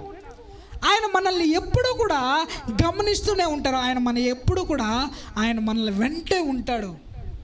కాబట్టి మనం భయపడిన అవసరం లే. ఈ లోపుగమ్మునకు మనం భయపడిన అవసరం లే. లేకపోతే ఏ కష్టానికి మనం భయపడిన అవసరం లే. ఏ అనారోగ్య సమస్యకి మనం భయపడిన అవసరం లే. పౌలు భక్తుడు చెప్తా ఉన్నాడు, బ్రతుకుడైతే క్రీస్తు, చావుడైతే మేలు, లాభము. మనము బ్రతికినన్నాళ్ళు క్రీస్తు కొరకు బ్రతికే వారిగా ఉండాలి. కానీ భయపడుతూ సమస్యల కొరకు, అనారోగ్యం కొరకు, ఆస్తుల కొరకు, డబ్బు కొరకు, దానికి ప్రతి చిన్న విషయానికి టెన్షన్ పడుతూ భయపడుతూ మనము జీవించే వారిగా మనం ఉండకూడదు. భయముతోటి మనం జీవించకూడదు. ఒకవేళ మనం భయపడుతున్నామంటే అది దేవునికి మాత్రమే భయపడాలి, కానీ మిగతా దేని గురించి మనము భయపడకూడదు. దేవుణ్ణి ఆరాధించే విషయంలో మనం భయపడాలి, కానీ మిగతా ఈ లోకపరమైన వాటి గురించి మనము భయపడకూడదు. దేవుణ్ణి స్తుతించే విషయంలో మనం భయపడాలి, కానీ ఈ లోకపరమైన వాటి గురించి మనము భయపడకూడదు. జాగ్రత్త ప్రియులారా, జాగ్రత్త. మీరు ఈ లోక సమస్యలను చూసి భయపడుతున్నారేమో, వేదన చెందుతున్నారేమో. ఈరోజు దేవుని వాక్యం మీకు అందరికీ సెలవిస్తూ ఉన్నది, మన అందరికీ సెలవిస్తూ ఉన్నది. ఏమని సెలవిస్తూ ఉన్నదంటే, భయపడకుము. దేవుని పైన భారము వేసి దేవుని పైన నమ్మకముతోటి విశ్వాసముతోటి సాగిపోము. హల్లెలూయా, హల్లెలూయా. విశ్వాసముతోటి సాగిపోము, విశ్వాసముతోటి సాగిపోము, విశ్వాసముతోటి సాగిపోము. దేవుడు చెప్తా ఉన్నాడు, ఎవరైతే విశ్వసిస్తారో వారికి కార్యము సఫలమవుతుంది. ఎవరైతే విశ్వసించకుండా ఉంటారో వాళ్ళకి కార్యము సఫలం అవ్వదు. ఎందుకంటే ఒక కార్యము వాళ్ళకి జరగాలంటే వారు దానిపైన విశ్వాసంతోటి పట్టుదలతోటి ఏ కార్యాన్నైనా చేస్తారు. కాబట్టి అది వాళ్ళకి సఫలీకృతం అవుతుంది, కానీ లేకపోతే అది సఫలీకృతము అవ్వదు. ఇప్పుడు పిల్లలు ఉన్నారు, ఎగ్జామ్స్ వస్తూ ఉన్నాయి, మంచి మార్కులు రావాలి అంటే వాళ్ళు ఏం చేయాలి చెప్పాలి? ఏం చేయాలి? కష్టపడి చదవాలి, క్లాస్లో లెసన్స్ వినాలి. టీచర్ ఏదైతే క్లాస్ చెప్తా ఉన్నాడో ఆ క్లాస్ ఖచ్చితంగా లేకపోతే జాగ్రత్తగా విన్నట్లయితే ఎగ్జామ్లో మంచిగా పర్ఫామ్ చేయొచ్చు.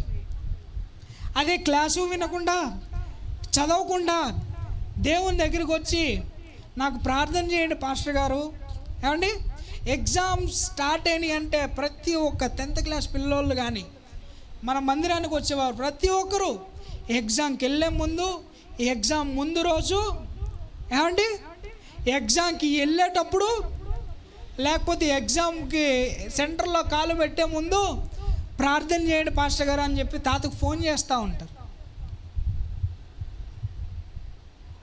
అక్కడ మనకు కావాల్సింది ప్రార్థనతో కూడిన మన కష్టము. ఏమండి కష్టము. దేవుడు చెప్తున్నాడు, కష్టపడ్డ వారికి ఫలితం దక్కుతుంది, కానీ కష్టపడని వారికి ఎవరికి కూడా ఫలితము దక్కదు. ఎందుకంటే మనం కష్టపడి సాధిస్తే దానికి మనకి తృప్తి ఉంటుంది, కానీ ఊరకు వచ్చిన దానిపైన మనకి ఎప్పుడు కూడా తృప్తి ఉండదు. కాబట్టి జాగ్రత్త ప్రియులారా, కష్టపడదాం. ఏదైనా జీవితంలో ఒడిదొడుగులు వచ్చినా కూడా దేవుని పైన భారం వహించి ఆ కష్టంని ఎలా తప్పించుకోవాలని చెప్పి ఆలోచించి దానికోసము మనం పాటుపడదాం. అంతేగాని మనకు కష్టం వచ్చిందని చెప్పి దేవుణ్ణి విడిచిపెట్టేవారుగా మనము ఉండకూడదు ప్రియులారా. కాబట్టి జాగ్రత్తగా వినండి. ఇక్కడ మనం చదువుకున్నట్లయితే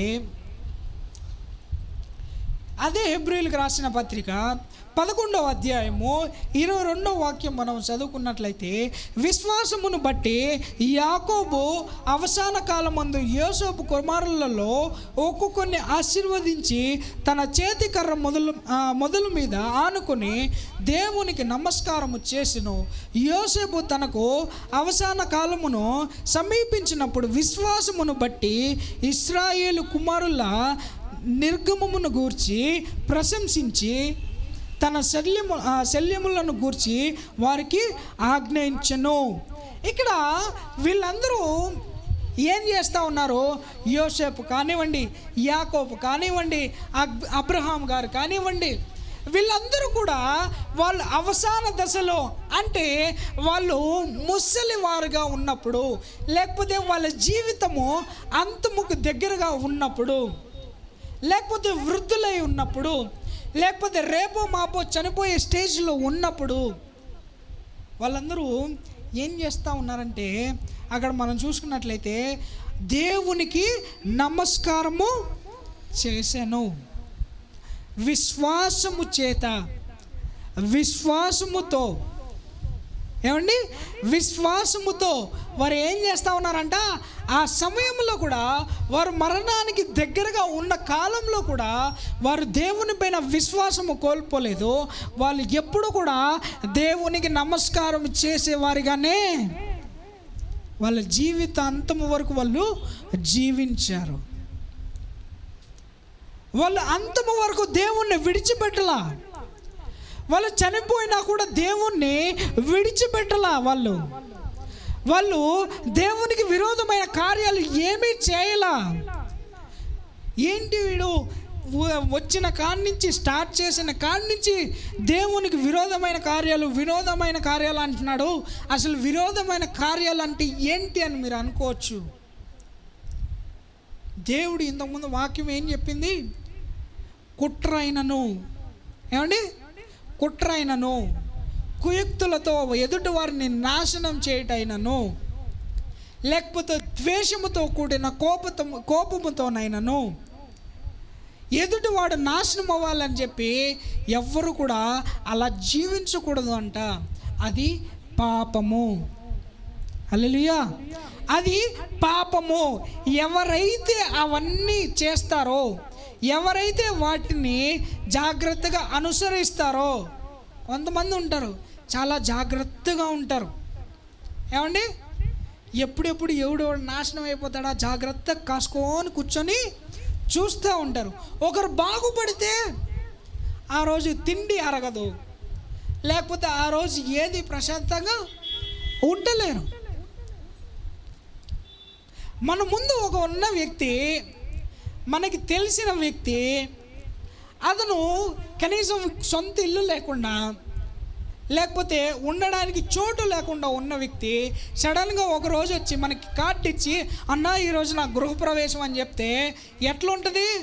అబ్బా, ఈడ అప్పుడు ఇల్లు కట్టేశాడా, నిన్న మొన్న దాకా ఈడికి అసలు కొంప అనేది లేదే, ఈడంటే అప్పుడు ఇల్లు కట్టేశాడు అని చెప్పి పైకి నవ్వుతున్నా అవునా అంటానే మనసు లోపల అబ్బా అబ్బా అని చెప్పి రగిలిపోతూ ఉంటారు. అట్లాంటి కుయుక్తులతో మనము జీవించకూడదు. అది దేవుని యొక్క ప్రజలకి సరితూగదు. హల్లెలూయా. ఒకడు నాశనం అయిపోవాలని చెప్పి దేవుని పిల్లలు, లేకపోతే దేవుని ప్రజలు ఎప్పుడూ కూడా కోరుకోకూడదు. దేవుని వాక్యం సెలవిస్తూ ఉంది ప్రియులారా, మనము పరిశుద్ధంగా జీవించాలి. పరిశుద్ధునిగా ఈ లోకంలోకి వస్తూ ఉన్నాము. ఆ పరిశుద్ధతను కాపాడుకొని ఆ పరిశుద్ధతతోనే మనము చనిపోయి అదే పరిశుద్ధతతోటి మనం దేవుని రాజ్యంలో అడుగు పెట్టాలి. హల్లెలూయా. మనం పుట్టినప్పుడు మనలో ఎటువంటి కల్మషము లేదు. మనం పుట్టినప్పుడు మనలో ఎటువంటి ద్వేషము లేదు, ఎటువంటి క్రోధము లేదు, ఎటువంటి అసూయ ద్వేషాలు లేవు. అవి పెరుగుతూ పెరుగుతూ పెరుగుతూ మన వయస్సుతో పాటు, మన ఆలోచనతో పాటు అవి కూడా పెరుగుతూ వస్తాయి. కానీ మనం పుట్టినప్పుడు మనలో ఎటువంటి పాపము మనము ఎరుగము. అదేవిధంగా మనం చనిపోయేటప్పుడు కూడా ఎటువంటి పాపము చేయకుండా, ఎటువంటి పాపము మనలో లేకుండా, ఏమండి, ఎటువంటి పాపము మనలో లేకుండా పరిశుద్ధునిగా మనము చనిపోవాలి. హల్లెలూయా. అది ఇంతవరకు ఎవరికి సాధ్యం కాలేదు, కానీ ప్రభువు అయిన యేసుక్రీస్తు వారికి మాత్రమే సాధ్యమైనది. హల్లెలూయా. ఆయన ఈ లోకంలోకి వచ్చినప్పుడు పరిశుద్ధునిగా వచ్చాడు. ఇద్దరి కలయిక వల్ల ఆయన పుట్టలేదు, ఏమండి, ఆయన ఇద్దరి కలయిక వల్ల పుట్టలేదు. ఆయన ఒక మనుషుడు, ఒక మగ వ్యక్తి లేకపోతే ఒక ఆడ వ్యక్తి ఇద్దరు కలిస్తే ఆయన పుట్టలేదు. ఆయన పరిశుద్ధ ఆత్మశక్తితో కన్యమరియ గర్భాన, ఏమండి, కన్యమరియ గర్భాన పిండముగా తనను తానే రూపించుకొని ఈ లోకమునకు పరిశుద్ధునిగా వచ్చాడు. అతని పుట్టుకలో కూడా పాపము లేదు. హల్లెలూయా. హల్లెలూయా. క్రైస్తవులు అందరూ ఒక మాట నమ్ముతారు. ఏమని మనం నమ్ముతారంటే జన్మతః పాపి. ఏమండి, అవునా కదా? జన్మతః పాపి అని చెప్పి క్రైస్తవులు నమ్ముతారు. ఎందుకంటే ఆదాము ద్వారా వచ్చింది మరణము, ఆదాము పాపము ద్వారా వచ్చింది ఈ జన్మములంతా. అవునా కదా? మొదట దేవుడు వాళ్ళిద్దరిని సృష్టించినప్పుడు వాళ్ళు ఎలా ఉన్నారు, ఏమండి, ఎలా ఉన్నారు? వాళ్ళు ఎటువంటి పాపపు ఆలోచన అయినను, ఎటువంటి చెడు ఆలోచనలైనను దిగంబరముగా, వాళ్ళు పసి పిల్లలు ఎలా ఉంటారో వారు అలాగే జీవించారు. ఏదోన తోటలో, ఏమండి, ఏదోన తోటలో అలా జీవించారు. ఎప్పుడైతే దేవుడు చేయొద్దు అన్న పనిని చేశాడో అక్కడి నుంచి సంక్రమించిందే ఈ జన సమూహములు, లేకపోతే ఈ పిల్లలు. లేకపోతే ఈ భూమిలో జనులు విస్తరించడము, పాపము అక్కడి నుంచి ప్రారంభమైంది. కాబట్టి క్రైస్తవులు ఏమంటారు? జన్మతః పాపిని అంటారు. కానీ ఒక అతను ఉన్నాడు, ఒక మనిషి పుట్టాడు ఈ లోకంలో, అతనిలో జన్మతః పాపము కూడా లేదు. హల్లెలూయా. అతనిలో ఎటువంటి పాపమును లేదు. ఎవరు ఆయనలో పాపము చూపించలేకపోతున్నారు. ఎందుకంటే ఆయన పరిశుద్ధునిగా ఈ లోకంలోకి వచ్చాడు. ఎటువంటి పాపము లేకుండా ఈ లోకంలోకి వచ్చాడు. పాపము చేయకుండా తన జీవితం మొత్తం జీవించాడు. ఎటువంటి పాపము చేయలేదు. అతనిలో ఎటువంటి క్రోధము లేదు, ఎటువంటి ద్వేషము లేదు, ఎటువంటి అసూయ లేదు. ఆయన జీవిత కాలమంతయు 33.5 సంవత్సరాలు ఆయన దేవుని సన్నిధిలో, 30 సంవత్సరాల వరకు దేవుని సన్నిధిలో ఎదిగాడు. 30 సంవత్సరాల తర్వాత అతను దేవుడు ఏం చేశాడు? సువార్తను ప్రకటిస్తూ దేవుని రాజ్యానికి అందరినీ తీర్చిదిద్దుతూ వచ్చాడు. 3.5 సంవత్సరం. ఆ తర్వాత చనిపోయాడు, మన కోసం చనిపోయాడు. అలాగే ఆయన చనిపోయినప్పుడు ఈ లోకంలో నివసిస్తున్న జనుల భారము ఆయన మోసాడే, కానీ ఆయనలో ఎటువంటి పాపము లేదు. మన శాపముల నిమిత్తము ఆయన సిలువలో వేయబడ్డాడు, కానీ ఆయన శపించబడలేదు. కాబట్టి ప్రియులారా, మనకి ఒక ఉదాహరణగా ఆయన ఈ లోకానికి వచ్చాడు. మనుషులు అనుకుంటూ ఉంటారు దేవుడు సూచించిన విధంగా జీవించడం చాలా కష్టం అని చెప్పి, కానీ దాన్ని నిరూపించడం కోసమే దేవుడు ఈ లోకానికి వచ్చాడు.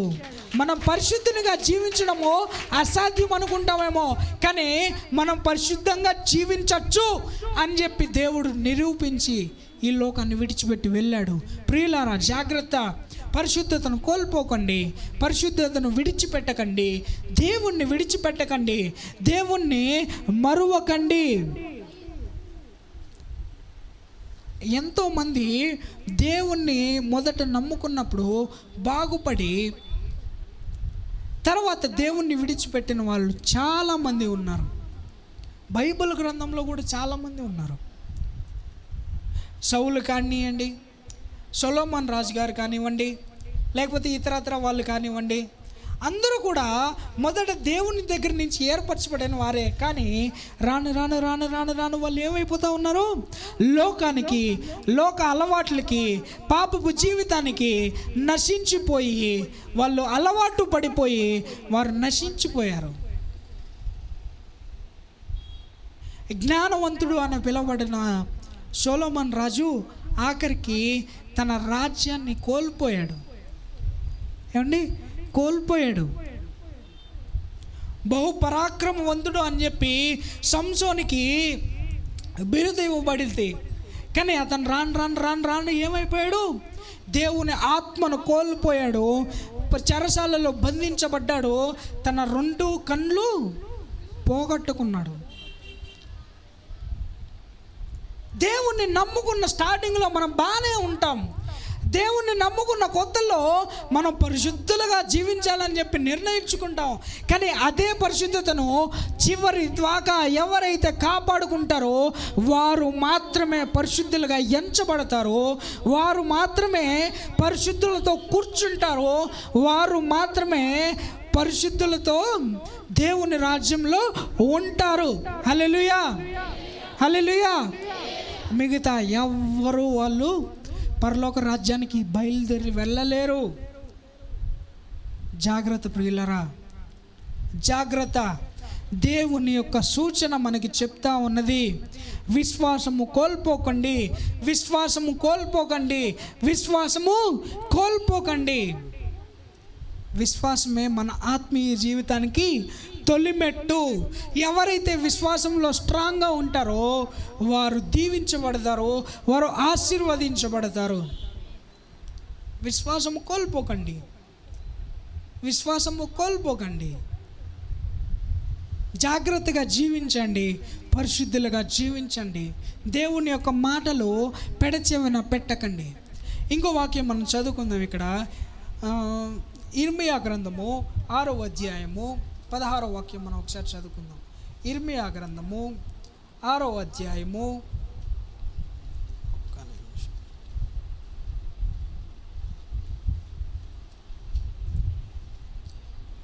ఇర్మియా గ్రంథము 6వ అధ్యాయము 16వ వాక్యం ఒకసారి చదువుకుందాం.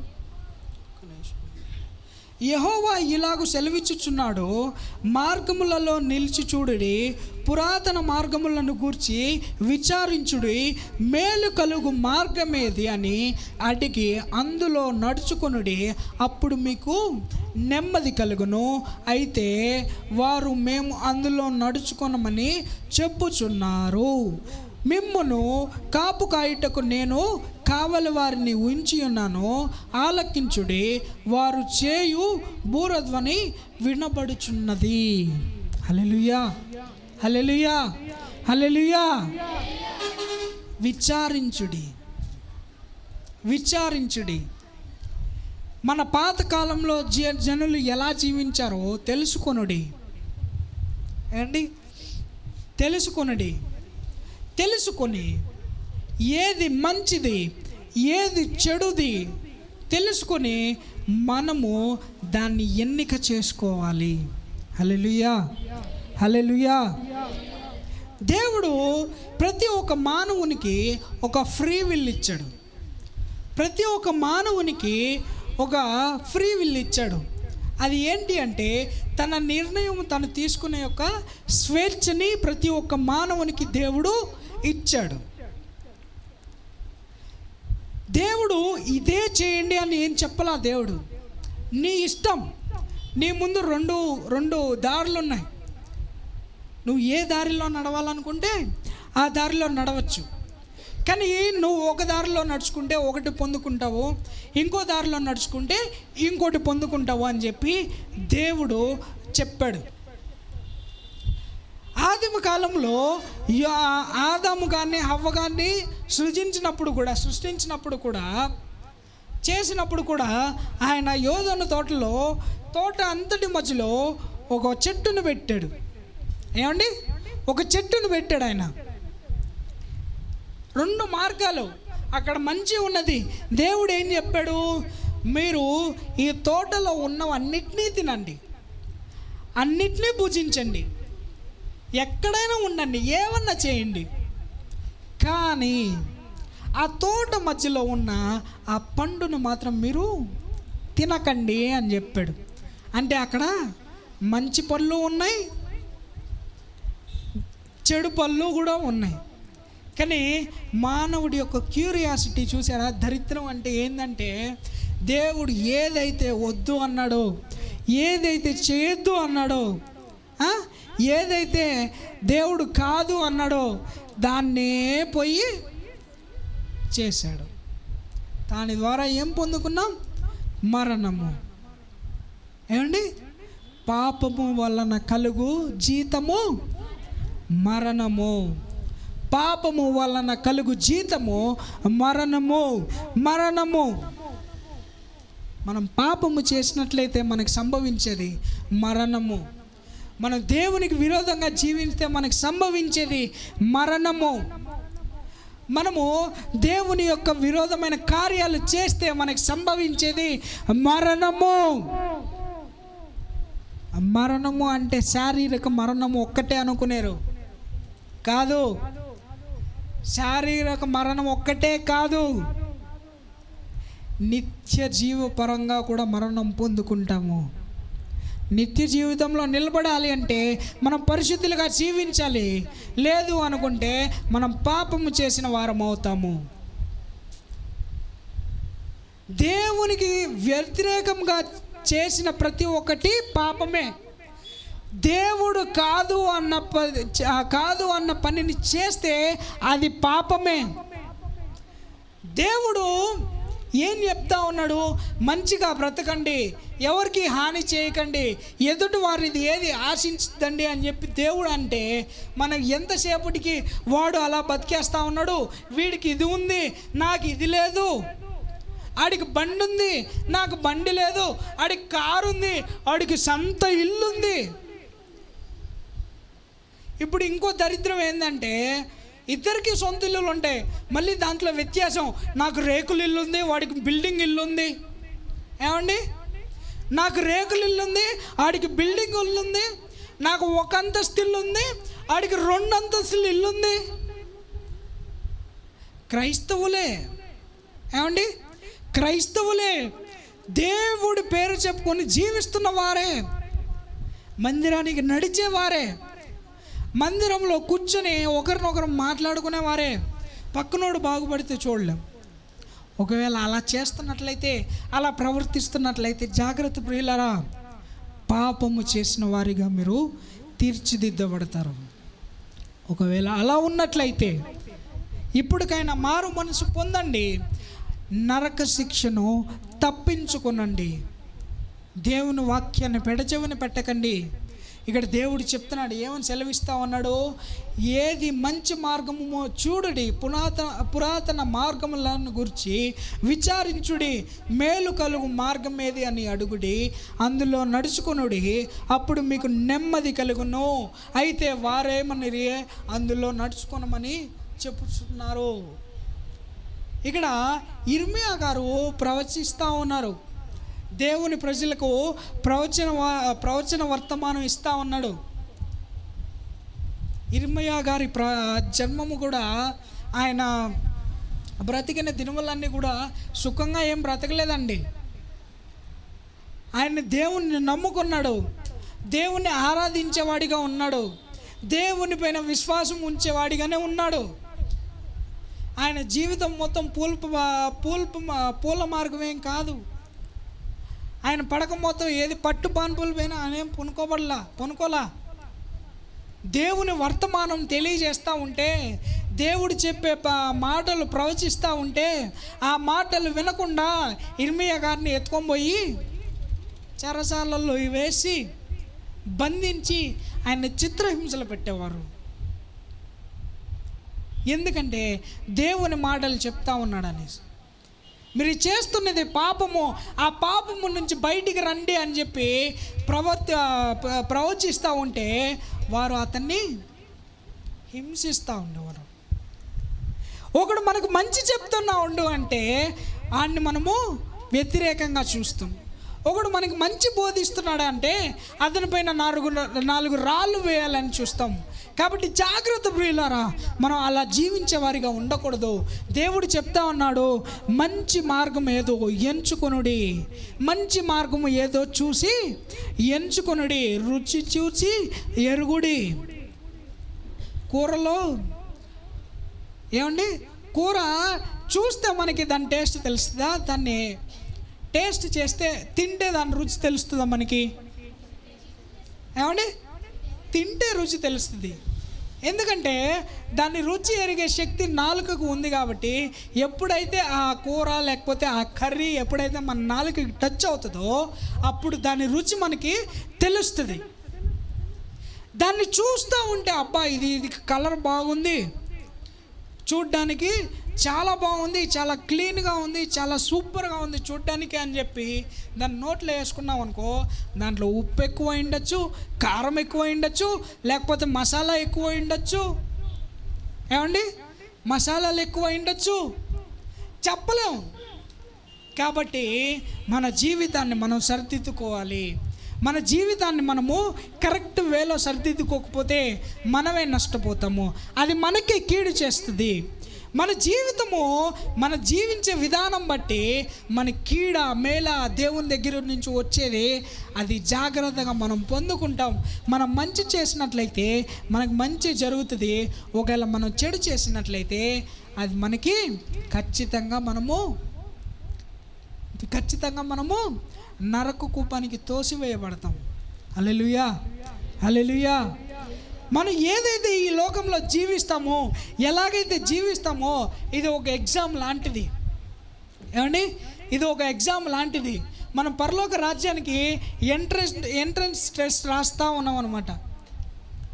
ఏమండి, ఇప్పుడు ఎంబీబీఎస్ సీటు పొందుకోవాలంటే నీట్ రాయాలి, లేకపోతే ఇంజనీరింగ్లో సీటు పొందుకోవాలంటే ఎంసెట్ రాయాలి. అవునా కదా? ఎంసెట్ రాయాలి. ఎందుకు? అది ఒక ఉత్తీర్ణత, అదొక అర్హత. మనము మంచి ర్యాంక్ తెచ్చుకున్నట్లయితే ఫ్రీ సీటుతో పాటు మంచి కాలేజీలో మనకి అడ్మిషన్ దొరుకుతుంది. ఏమండి, అడ్మిషన్ దొరుకుతుంది. ఒకవేళ మనకి ర్యాంక్ మంచిది రాలేదనుకో, ఏదో ఒక పనికిమాలిన కాలేజీలో ఎంతో కొంత డొనేషన్ కట్టుకొని జాయిన్ అవ్వడమే. అక్కడ చదువు సరిగా ఉండదు. ఏమండి, అక్కడ చదువు సరిగా ఉండదు. ఆ చదువు చదివినా మనకి ఎందుకు ఉపయోగము ఉండదు.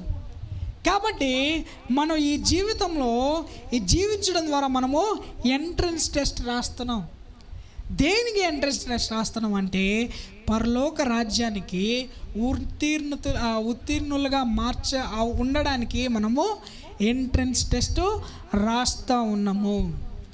ఈ ఎంట్రన్స్ టెస్ట్లో మంచి మార్కులతోటి మంచి ర్యాంకుతోటి మనం పాస్ అయినట్లయితే దేవుని కుడి పార్శ్వాన ఉంటాము, మంచి స్థలములలో. హల్లెలూయా. మంచి స్థలములలో దేవుని కుడి పార్శ్వాన కూర్చొని దేవుణ్ణి యుగాయుగములు ఆరాధించే వారిగా ఉంటాము. ఒకవేళ ర్యాంక్ తక్కువ వచ్చి మనకి ఉత్తీర్ణత సాధించలేకపోయినట్లయితే అగ్నిగుండమే మనకి దిక్కు. అర్థమైందా? ఉపయోగకరంగా ఉందా ఈ మాటలు? ఏమన్నా చెప్పాలి, చెప్పండి గట్టిగా. నేను అడగడమే కానీ మీరు చెప్పేది లేదు, ఏమీ లేదు. ఇక్కడ ఇంకో వాక్యం మనం చదువుకుందాము.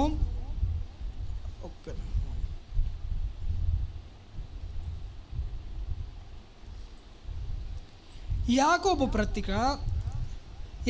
పత్రిక 1వ అధ్యాయము 17వ వాక్యం ఒకసారి చదువుకుంది. యాకోబు పత్రిక 1వ అధ్యాయము 17వ వాక్యము. శ్రేష్టమైన ప్రతి ఈవియు సంపూర్ణమైన ప్రతి వరమును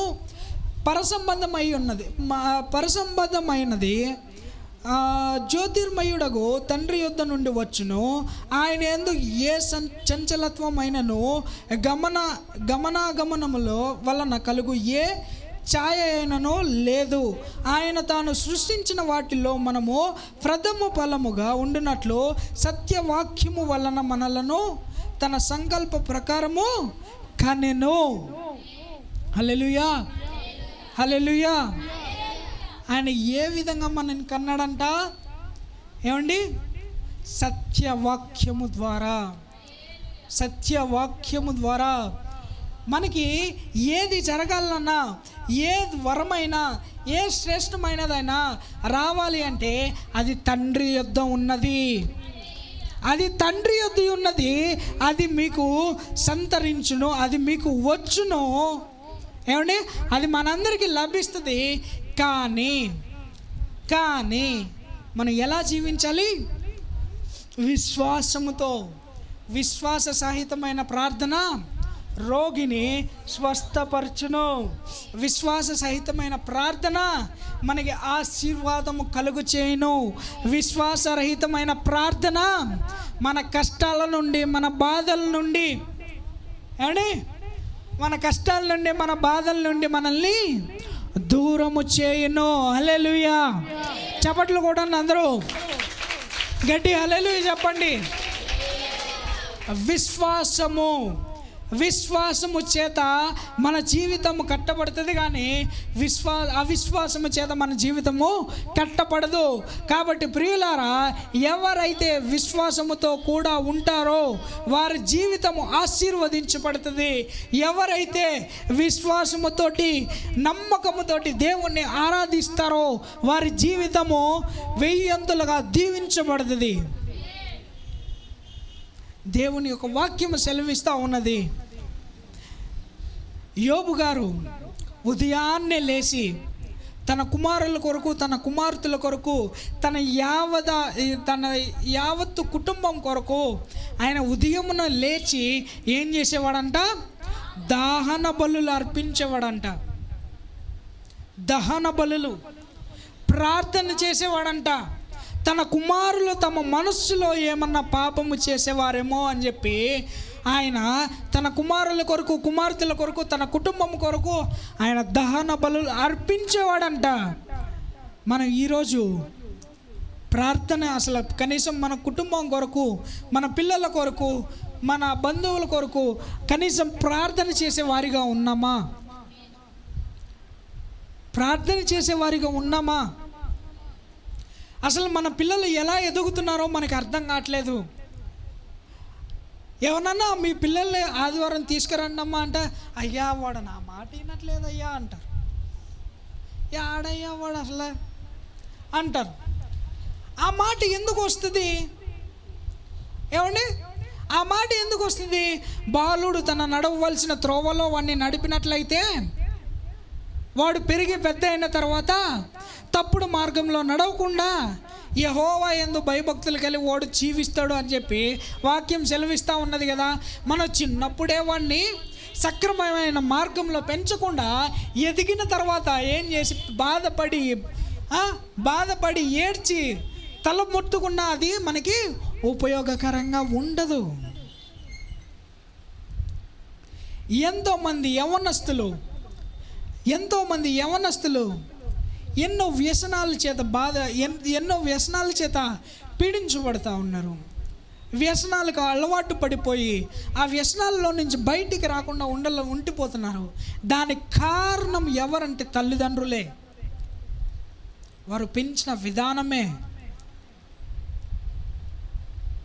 తల్లిదండ్రులు శ్రద్ధ లేకపోతే పిల్లలు మంచి మార్గంలో నడవరు. తల్లిదండ్రులు తన పిల్లలను కనిపెట్టుకొని లేకపోతే పిల్లలు మంచి క్రమంలో ఎదగరు.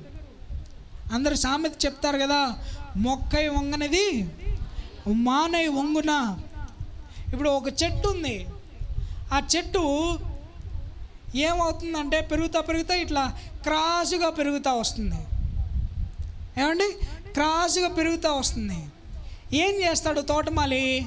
దాన్ని పక్కన ఒక కొయ్య నాటి దాన్ని దారం వేసి కట్టి చక్కగా నిలబెట్టి ఆ కొయ్యకి చుట్టేసి ఒక వారం రోజుల్లో లేకపోతే ఒక నెల రోజుల్లో దాన్ని అట్లే దారంతో కట్టేసి ఉంటాడు. తర్వాత దాన్ని ఆ దారం విప్పేసినా కూడా ఏమవుతుందంటే ఆ చెట్టు కరెక్ట్గా స్ట్రైట్గా ఎదుగుతుంది. అవునా కదా? స్ట్రైట్గా ఎదుగుతుంది. దానికి కారణం ఏంటంటే ఆ తోటమాలి ఆ చెట్టు పైన శ్రద్ధ వహించాడు. ఆ తోటమాలి ఆ చెట్టును జాగ్రత్తగా అది ఏ దిశలో ఎదగాలో దానికి మార్గము చూపించాడు. అదేవిధంగా తల్లిదండ్రులు తన పిల్లలకి ఒక మార్గము నిర్దేశించాలి.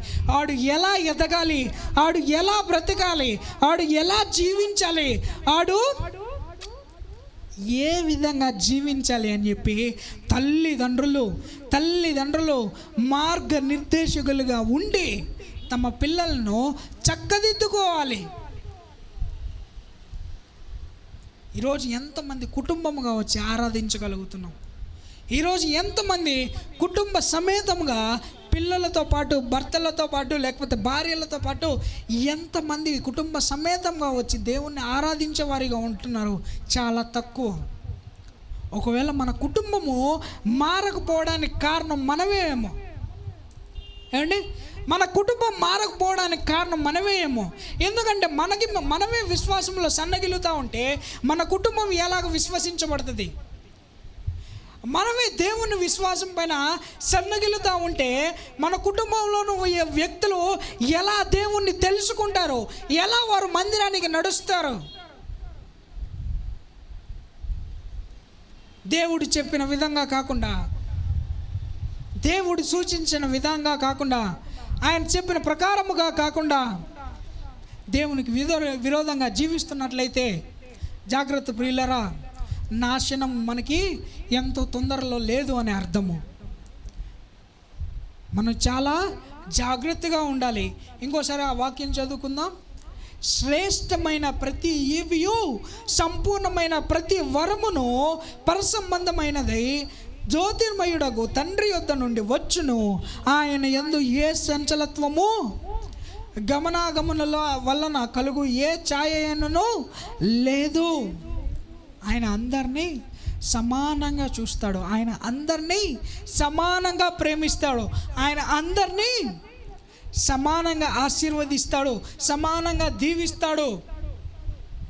అప్పుడు మీరు నన్ను అడగచ్చు, అందరినీ సమానంగా దీవించేవాడైతే అంబానీలు ఎందుకుంటాడు, లేకపోతే బిల్ గేట్స్లు ఎందుకుంటారు అని చెప్పి మీరు అనుకోవచ్చు. ఏమండి అనుకోవచ్చు. కానీ దేవుని యొక్క ఆత్మ సంబంధమైన సమాధానం మనకి ఉన్నది, కానీ వారికి ఆత్మ సంబంధమైన సమాధానం వారికి లేదు. హల్లెలూయా.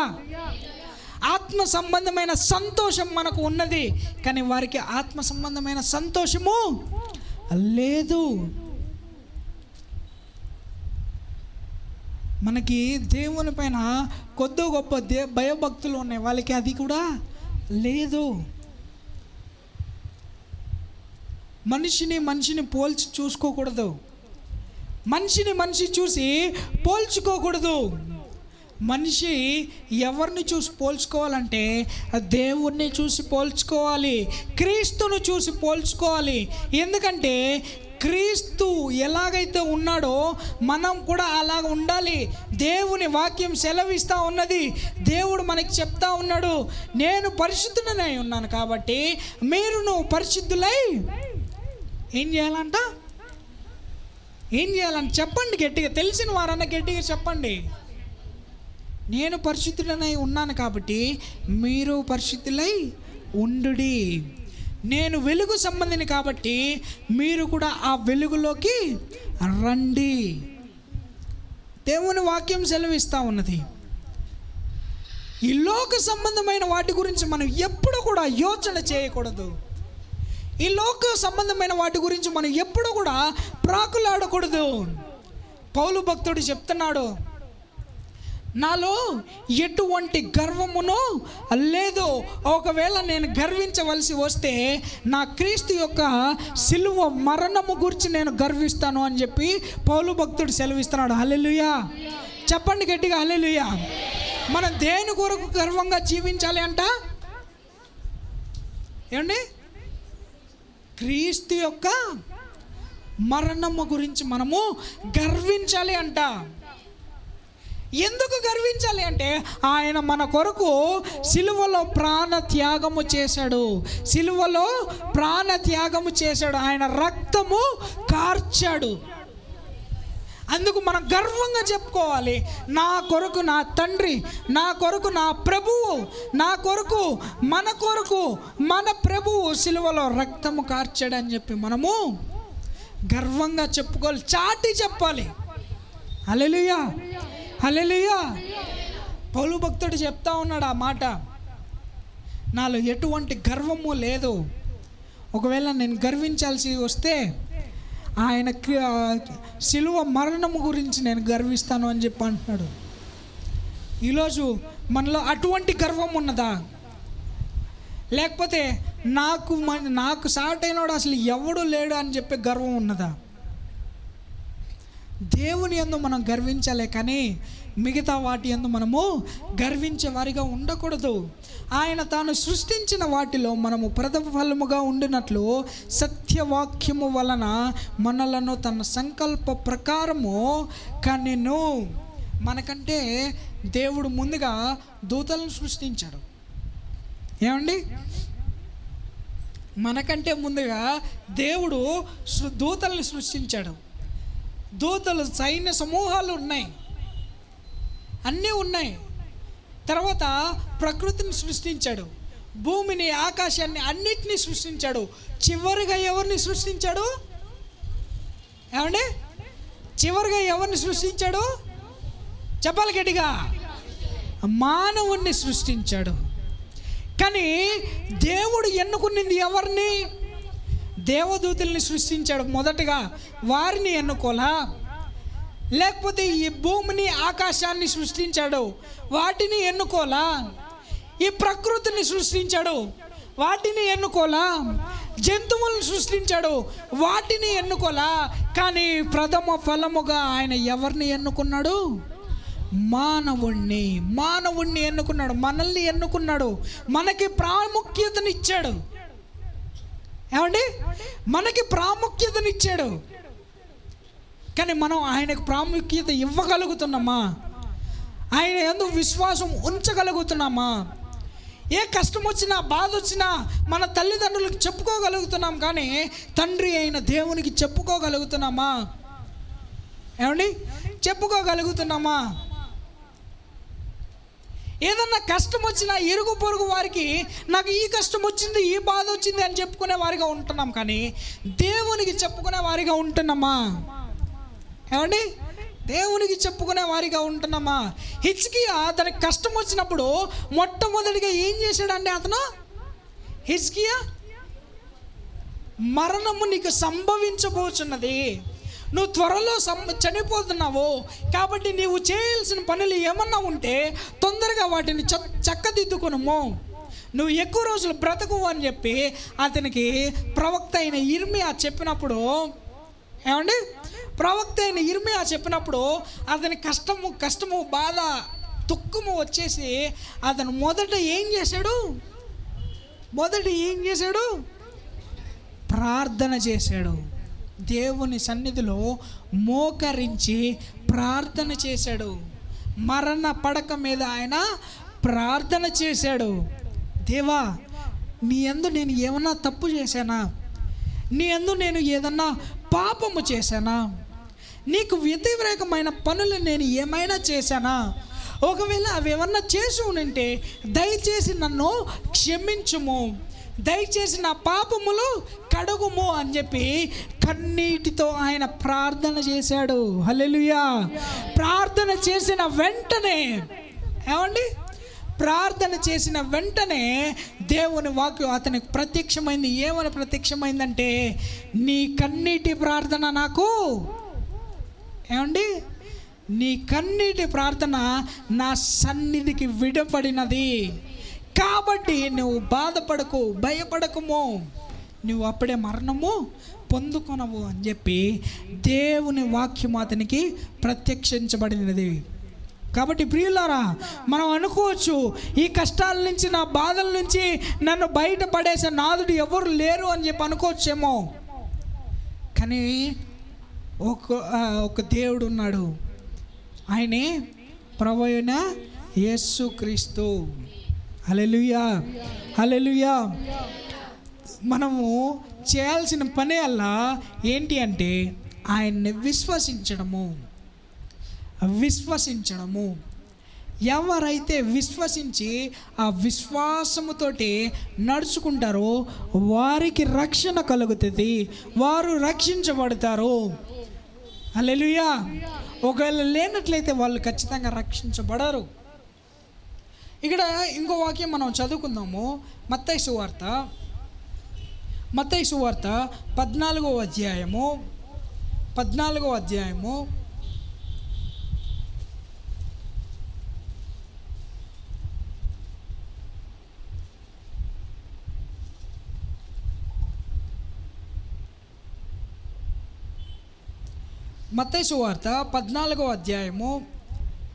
22వ వాక్యం మనం ఒకసారి చదువుకుందాము. 14వ అధ్యాయము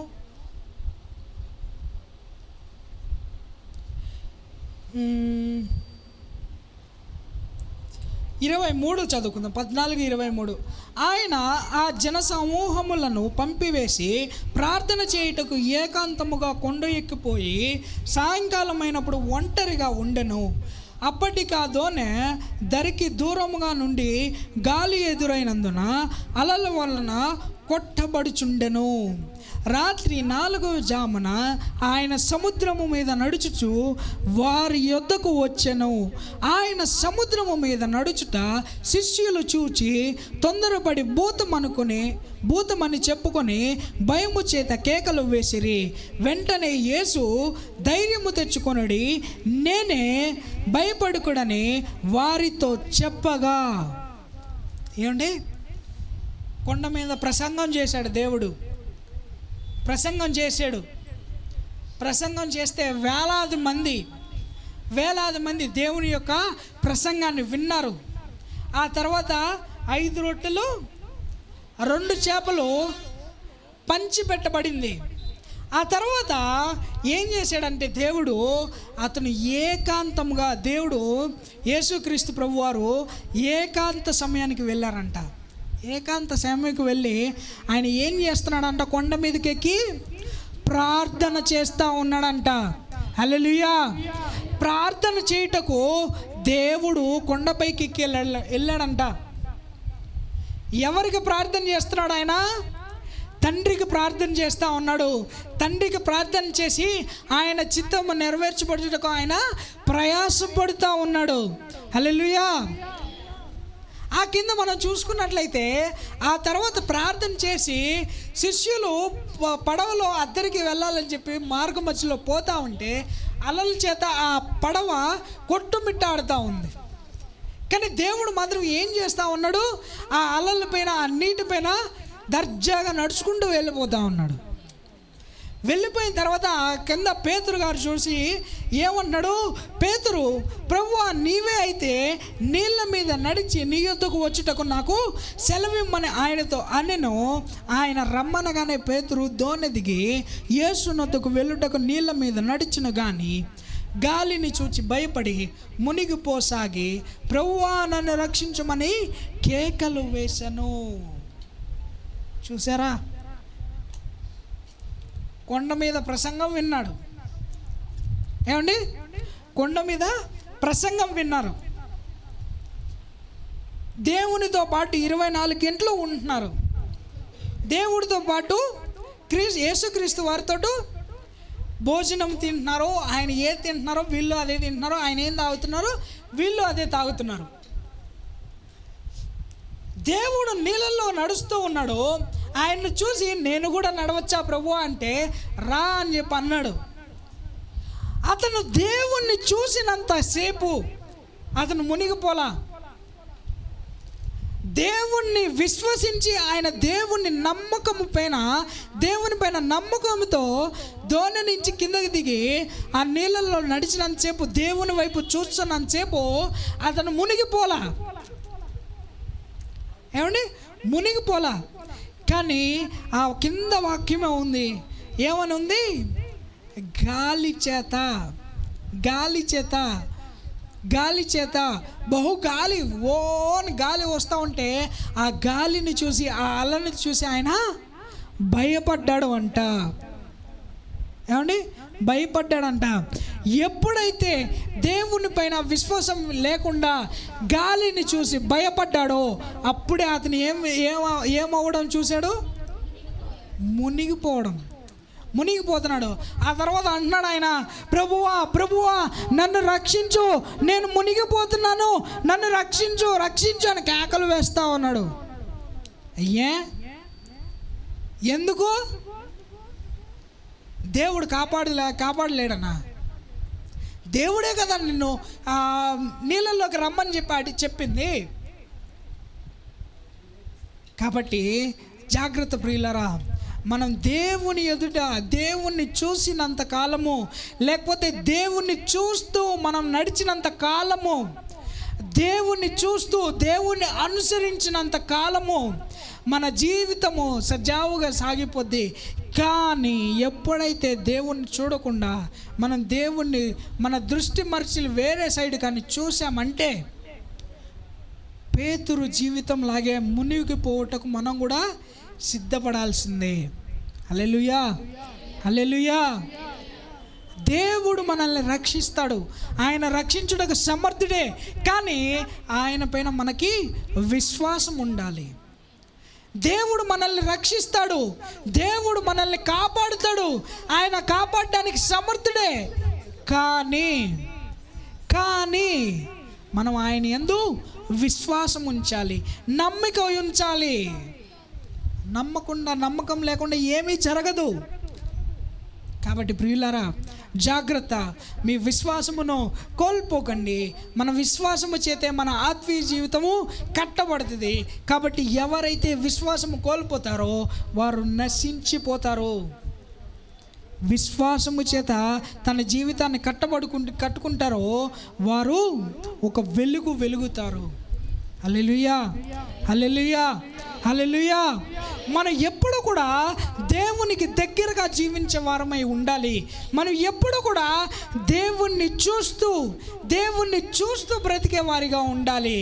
ఎప్పుడు కూడా మనము దేవుణ్ణి చూస్తూ దేవుణ్ణి అనుసరించే వారిగా ఉండాలి. అంతేకాని దేవుని పైన మన దృష్టిని ఎప్పుడైతే మరలుస్తామో అప్పుడు మన జీవితము మనము కోల్పోయే వారిగా ఉంటాము. కాబట్టి జాగ్రత్త ప్రియులారా, దేవుని పైన విశ్వాసము కోల్పోకండి, దేవుని పైన నమ్మకము కోల్పోకండి. కాబట్టి ఎవరైతే విశ్వాసము చేత తన జీవితాన్ని కట్టుకుంటారో వారు పరలోక రాజ్యాన్ని సంతరించుకుంటారు. హల్లెలూయా, హల్లెలూయా, హల్లెలూయా. దేవుడు ఈ చిన్న వాక్యాన్ని దీవించునుగాక.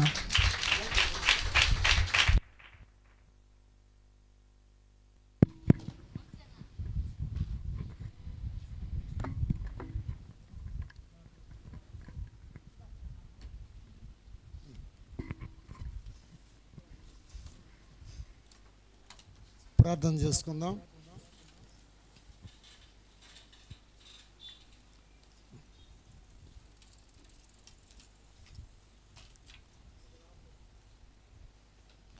ప్రార్థన.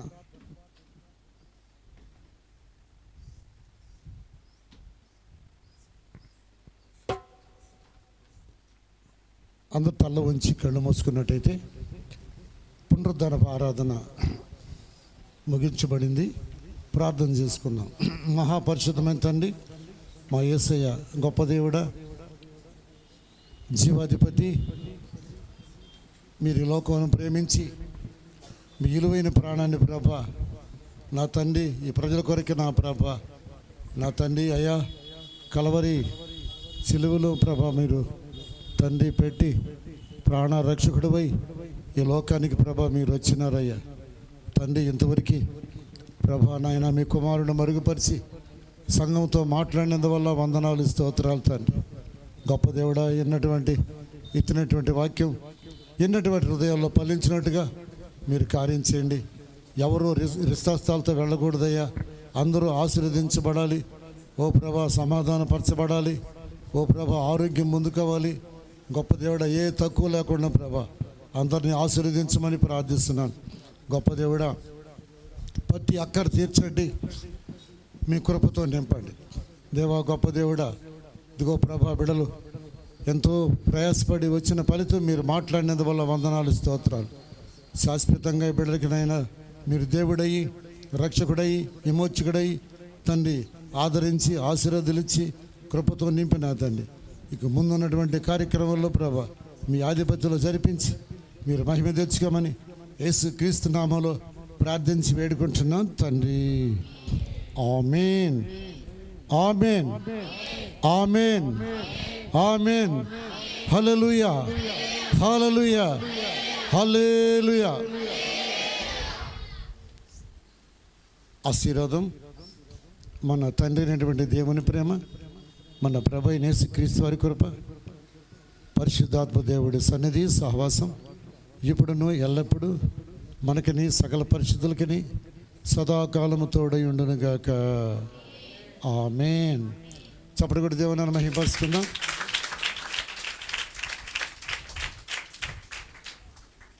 కూర్చుందాం.